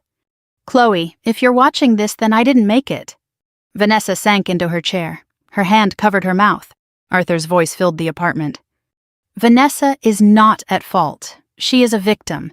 These men know exactly what loneliness looks like and how to weaponize it. She was grieving, she was vulnerable, and he walked into her grief group wearing a dead mother's story like a costume. Vanessa was crying silently. Arthur continued. If Vanessa is watching this too, sweetheart, I need you to hear me. I tried to tell you. I sat you down and showed you what I found, and you told me I was paranoid, that I was losing my mind. And maybe you were right about some things. I am old. I am scared. But I am not wrong about this man. 40 years of reading numbers and reading people. I am not wrong. He removed his glasses, wiped his eyes. I'd seen this moment before, in Harold's office. But watching Vanessa see it was a different devastation entirely. Her grandfather speaking to her from beyond his grave, saying, "I knew. I tried. You didn't believe me. I love you anyway." I love you, Vanessa. I love you enough to hide the truth in a car and pray that your sister finds it in time. Forgive me for not being braver. Forgive me for hiding instead of fighting harder. The video ended. The apartment was silent except for the hum of the refrigerator and the sound of my sister falling apart. Then Vanessa spoke, barely a whisper. He knew everything. And I told him he was losing his mind. You didn't know. I should have listened. He came to me and I pushed him away and then he died and I... Her voice broke completely. I sold his car, Chloe. I sold the car that had the only thing that could save us. The car is safe. Harold bought it to protect it, just like Grandpa asked him to. Vanessa looked up, tears and mascara and something else. The first glimmer of fury. The kind that doesn't burn hot. The kind that freezes everything it touches into something harder than it was before. A long silence. She stared at the table, the folder, the photos, the phone with Arthur's frozen face on the pause screen. Then she put her hand on her stomach. The gesture was small, unconscious, protective. I saw it. The nurse in me saw it before the sister did. Vanessa? I'm pregnant. Her voice was hollow. 8 weeks. Found out last Monday. Haven't told Mark. I was going to tell him in Dubai on our wedding night. The room tilted. 8 weeks. A baby. And the man Vanessa chose to be its father was Derek Hale, a serial predator married to another woman, the same man who drove Margaret Chen to a hospital bed with a bottle of Ambien. I did what I've done 1,000 times in the ICU when the situation is worse than anyone expected, and the patient is looking at me for an answer I don't have. I breathed. I steadied. I found the one true thing, and I said it. You're carrying your baby, not Derek Hale's, not Mark Dalton's, your baby, Arthur's great-grandchild, and this child is going to grow up in a family that tells the truth and protects each other. That starts now. Vanessa's hand stayed on her stomach. Her eyes were red, but they were clearing, the fog of 2 years of conditioning burning off like morning mist over the desert. What do I need to do? Patricia Whitfield, Grandpa's lawyer, has a plan. Today. This afternoon. Mark thinks he's attending a pre-wedding estate consultation at her office. Lucille will be there too. Mark's been targeting her as well. Detective Castillo from Phoenix PD Financial Crimes will be in the next room. We need Mark to lay out his plan on camera, and we need you to play along, one last time. You want me to sit across from him and pretend everything is fine? I want you to sit across from him knowing the truth and let him hang himself with his own words. The grandfather clock in the living room, Arthur's clock, moved here when Vanessa took this apartment, ticked steadily in the silence. Then Vanessa stood, wiped her face with the hem of Arthur's Arizona State shirt, looked at me with eyes that were no longer a victim's eyes. He made me keep a notebook about Grandpa's supposed cognitive decline. 23 entries, all fabricated. He coached me on what to write and when. Her voice hardened into something I recognized. Arthur's voice. The same steel. He used me as a weapon against my own family, made me sell the car that was supposed to protect us. And he's been sleeping 30 feet from his actual wife while planning our wedding. She picked up the marriage certificate, studied it. I'll do it. I'll sit in that room and I'll smile and let him pitch every dirty detail. And when it's over, I'll watch him put in handcuffs, for Grandpa, for Diane, for Margaret, for this baby, who will never know what their biological father was because we're going to make sure he's in prison before this child is born. I reached across the table and took my sister's hand, held it, the first real touch between us since before Arthur died, the first honest moment in 2 years. I called Patricia, speakerphone. Vanessa's in, she knows everything, she's ready. Patricia's voice was steel in satisfaction. Good. Meeting confirmed for 3 this afternoon. Conference room B. Mark thinks it's routine pre-wedding paperwork. Lucille arrives at 2:45. Castillo's team in position by 2:30. And Chloe? Nina just confirmed. Rebecca is with Mark right now. He'll bring her. They always close together. Then we end it together too, I said. 3 o'clock, 5 hours. The trap Arthur started building 18 months ago was about to close, 11 in the morning. Arthur's kitchen table had become a command center, 6 people around it, the most it had held since his last Thanksgiving dinner. I sat at the head, Arthur's chair. I didn't plan it, didn't think about it, just sat down. Rosa noticed, said nothing. But I felt the weight of it. The chair where Arthur read the paper, balanced the checkbook, made his last phone calls to Nina before the stroke took everything. Vanessa sat to my left, pale but composed. She'd changed out of the sweatpants into a blouse and pressed slacks. War clothes. Her coffee mug rested between both hands, and every few minutes her left hand drifted to her stomach, unconscious, protective. Nina Salazar was across from her, laptop open, phone flat on the table, a folder of surveillance photos stacked in order. Harold Bennett sat at the far end in a clean flannel instead of his usual coveralls, driven in from Scottsdale at 9. He hadn't spoken much, didn't need to. His presence was the anchor, the man Arthur trusted enough to build a hidden compartment and keep a 23-year promise. Rosa had a notebook, logistics already mapped. Route to Patricia's office, drive time, parking, a bag packed with water, snacks, and a burner phone for Vanessa. Patricia Whitfield was on speaker from her office downtown. Her voice filled the room with the authority of a woman who had won cases against men like Mark before, and fully intended to win this one. Conference Room B, Whitfield Legal, 17th floor, 1 North Central Avenue. Security cameras in the lobby, elevator, and hallway.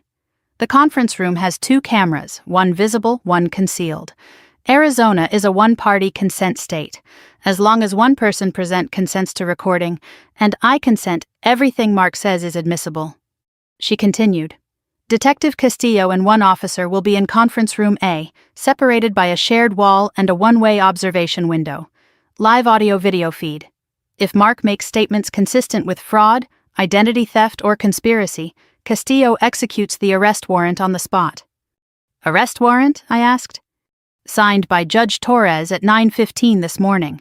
Based on Nina's evidence package, victim statements, financial records, forged LLC's bigamy documentation.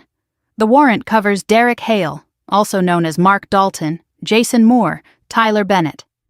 Separate warrant for Rebecca Trent as co-conspirator. The warrants were signed. The judge had seen everything. This was no longer investigation. This was execution. Nina briefed Vanessa on her role, the most critical, the most painful. You called Mark this morning and told him Patricia, your grandfather's estate attorney, wants a pre-wedding meeting to finalize the inheritance paperwork. You framed it as your idea. Babe, let's get everything squared away before Dubai. Mark agreed immediately. He was thrilled, Vanessa confirmed. Her voice was flat. Said it was exactly what he'd been hoping for. He'll bring documents, pre-prepared forms, investment proposals, whatever he needs you to sign. Your job is to let him present. Ask easy questions. How does this work? Let him explain. Every detail he gives is another nail. What about Rebecca? Mark texted her this morning. Nina intercepted it through the phone tap Castillo authorized. He told her to come as his financial advisor. She'll be there. Vanessa's jaw tightened. Good, I want to see her face. Harold spoke for the first time. What about Lucille? Patricia answered, Lucille arrives at 2:45, 15 minutes before Mark. She'll already be seated, comfortable, with coffee. When Mark walks in and sees her, he'll think it's a bonus. 2 targets, 1 meeting, he'll be greedy. Greed makes people careless. Rosa raised something I hadn't considered. What if Mark gets suspicious when he sees Chloe? He won't, Patricia said. Chloe told him at dinner she wanted peace. She'll be there as moral support for Vanessa, family solidarity. Mark will read it as Chloe falling in line. His narcissism will fill in the blanks for us. The plan was tight. Everyone knew their role. At 12:30, we left Arthur's house in separate vehicles. Nina and Rosa in Nina's sedan, Harold in his truck, Vanessa and I together in the F-250. 10 minutes of silence on the drive downtown. Vanessa stared out the window. I drove. The Phoenix skyline rose ahead, glass and steel shimmering in afternoon heat.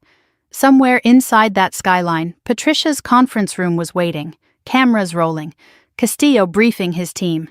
And Mark was finishing his round at Greyhawk Golf Club, texting Vanessa heart emojis, completely unaware that the last free Saturday of his life was ticking away. Patricia's office was glass walls and modern furniture, the kind of law firm that charges $400 an hour and earns it. The receptionist led us to conference room B. Long table, 8 leather chairs, floor-to-ceiling windows overlooking the city. The visible camera sat in the ceiling corner. The concealed one was inside the video conferencing screen on the wall, impossible to spot unless you knew. Lucille arrived at 2:45, escorted by Rosa. Navy blue dress, pearl buttons, the one she wore to church and to Frank's memorial every year. Hair freshly set. She looked dignified and slightly nervous, which was exactly the impression Mark needed. "How are you feeling?" I asked. "Terrified," Lucille admitted. Then, and furious. That little weasel used Frank's name for his fake company. My Frank, who worked 60-hour weeks for 40 years building something real. My Frank, whose name belongs on laundromats and grandchildren's birth certificates and nowhere near that man's filth. She straightened her collar. "I'm ready." At 2:55, Nina texted from the lobby. Mark entering building, Rebecca with him, both in the elevator. I looked at Vanessa. She nodded. Her hand drifted to her stomach once, then dropped. Her face set into the mask she'd been wearing for 2 years. The loving fiancé, the trusting partner, one last performance. Patricia entered the conference room, sat at the head of the table. Legal pad, pen, water. The posture of a woman who'd done this 100 times and never tired of the part where the door opened. The elevator chimed in the hallway. Footsteps. The door opened. Mark entered first. Charcoal suit, crisp white shirt, no tie, the relaxed professional look. Leather portfolio under his arm, monogrammed. His smile swept the room. Patricia, Vanessa, me, Lucille. He didn't miss a beat when he saw Lucille. If anything, his smile widened. "Mrs. Harmon, what a pleasant surprise." He crossed to her, took her hand in both of his. "How's Butterscotch? Still ruling the porch?"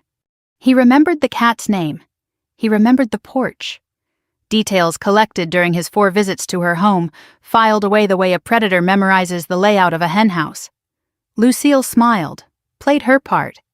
"Oh, you know Butterscotch, still the king." Behind Mark, Rebecca Trent entered. Blonde, tailored cream blazer, tablet and folder in hand. She scanned the room fast, the scan of someone who assesses environments the way I assess patient rooms, looking for threats. Her eyes passed over me and held for one extra beat. Mark introduced her. "This is Rebecca, my financial advisor. She's been coordinating the estate planning." Patricia stood, shook Rebecca's hand. "Welcome. Shall we begin?" They sat, Mark at one end, Vanessa beside him, Rebecca on his other side. I sat across from Mark, Lucille beside me, Patricia at the head. Harold was in the lobby with Nina, monitoring the live feed on her laptop. Patricia opened warm, professional. "Mark, Vanessa asked me to facilitate this meeting to ensure the family's estate is properly structured before the wedding. I understand you have some proposals regarding the house, the trust, and the financial accounts. Walk us through your thinking." Mark opened his portfolio, printed documents, charts, spreadsheets with projected returns. He'd prepared, he'd rehearsed. He'd done this before, many times, in many rooms, with many families. He began, confident, articulate, convincing. "The Ramirez estate, Arthur's legacy, is currently fragmented. The house is co-owned by Vanessa and Chloe, which complicates any future sale or refinance. The trust is locked, irrevocable unfortunately, but Vanessa's share of the savings and the house equity represent significant untapped potential." Professional slides on his tablet, return projections, risk assessments. It looked legitimate. It sounded legitimate. A person without Arthur's folder would have been impressed. My recommendation: transfer the house into single ownership under Vanessa. Simplifies the title, reduces complications. Simultaneously redirect the savings into a managed portfolio through Pinnacle Financial Advisory, my firm, where returns will significantly outperform the current bank rate. He turned to Lucille, seamlessly, as though she'd always been part of the agenda. Mrs. Harmon, I know we've discussed something similar for your holdings. The laundromats generate revenue, but the underlying real estate is the real asset. If you're interested, we can fold everything into the same diversified structure, strength in numbers. He was doing it, on camera, in a lawyer's conference room, with a detective listening through the wall. He was pitching the liquidation of two families' assets into his own shell company, the company registered under Vanessa's forged signature, and he was doing it with the confidence of a man who had never been caught. Vanessa nodded along. That makes sense, babe. Her voice was steady. Under the table, her hands were clenched so tight her knuckles had gone white. Lucille played her part perfectly. So you'd manage everything? The laundromats, the property, the investments? Absolutely. One streamlined structure, less paperwork, better returns. I'm always a phone call away. The lies flowed like water, each one documented, each one admissible, each one another year on his sentence. Patricia let Mark talk for 12 minutes. He covered the house sale timeline, the refinance structure, the LLC transfers, projected returns, Lucille's portfolio. Every word recorded, every slide documented. Castillo behind the wall had heard enough for a dozen charges. Then Patricia asked the question she'd been saving. Mark, I want to make sure I understand the Pinnacle structure. You mentioned it's your firm. Walk me through the ownership. Mark didn't hesitate. Pinnacle Financial Advisory LLC is registered in Arizona. Vanessa is listed as co-owner. We set that up together, and the operational management runs through a subsidiary I oversee directly. And the subsidiary? That's registered under your name? Mark Dalton? Correct. Patricia wrote something on her legal pad, pushed it across the table. Not to Mark, to me. I read it. He just confirmed LLC control on record. Castillo is ready. Patricia folded her hands, looked at Mark. Her expression shifted from professional warmth to something much colder, the expression of a lawyer who has just watched her opposing party confess on camera. Thank you, Mark. Very thorough. She paused. The pause was deliberate, theatrical even. Patricia understood pacing the way I understand heart rhythms. One more question. When you established Pinnacle and listed Vanessa as co-owner, did Vanessa sign the incorporation documents herself, or did someone else handle that? The temperature in the room dropped. Not literally, but I felt it. The shift that happens in the ICU when the rhythm on the monitor stutters, when the patient who was stable is suddenly not. Mark's smile held, but his left hand twitched on the table. Involuntary, the body betraying the performance. Vanessa signed everything herself, of course. Vanessa looked at him. For the first time in the meeting, she did not nod, did not smile. She just looked. Rebecca shifted in her chair. She'd been quiet the entire meeting, validator, silent pressure. But now her eyes were moving, reading the room.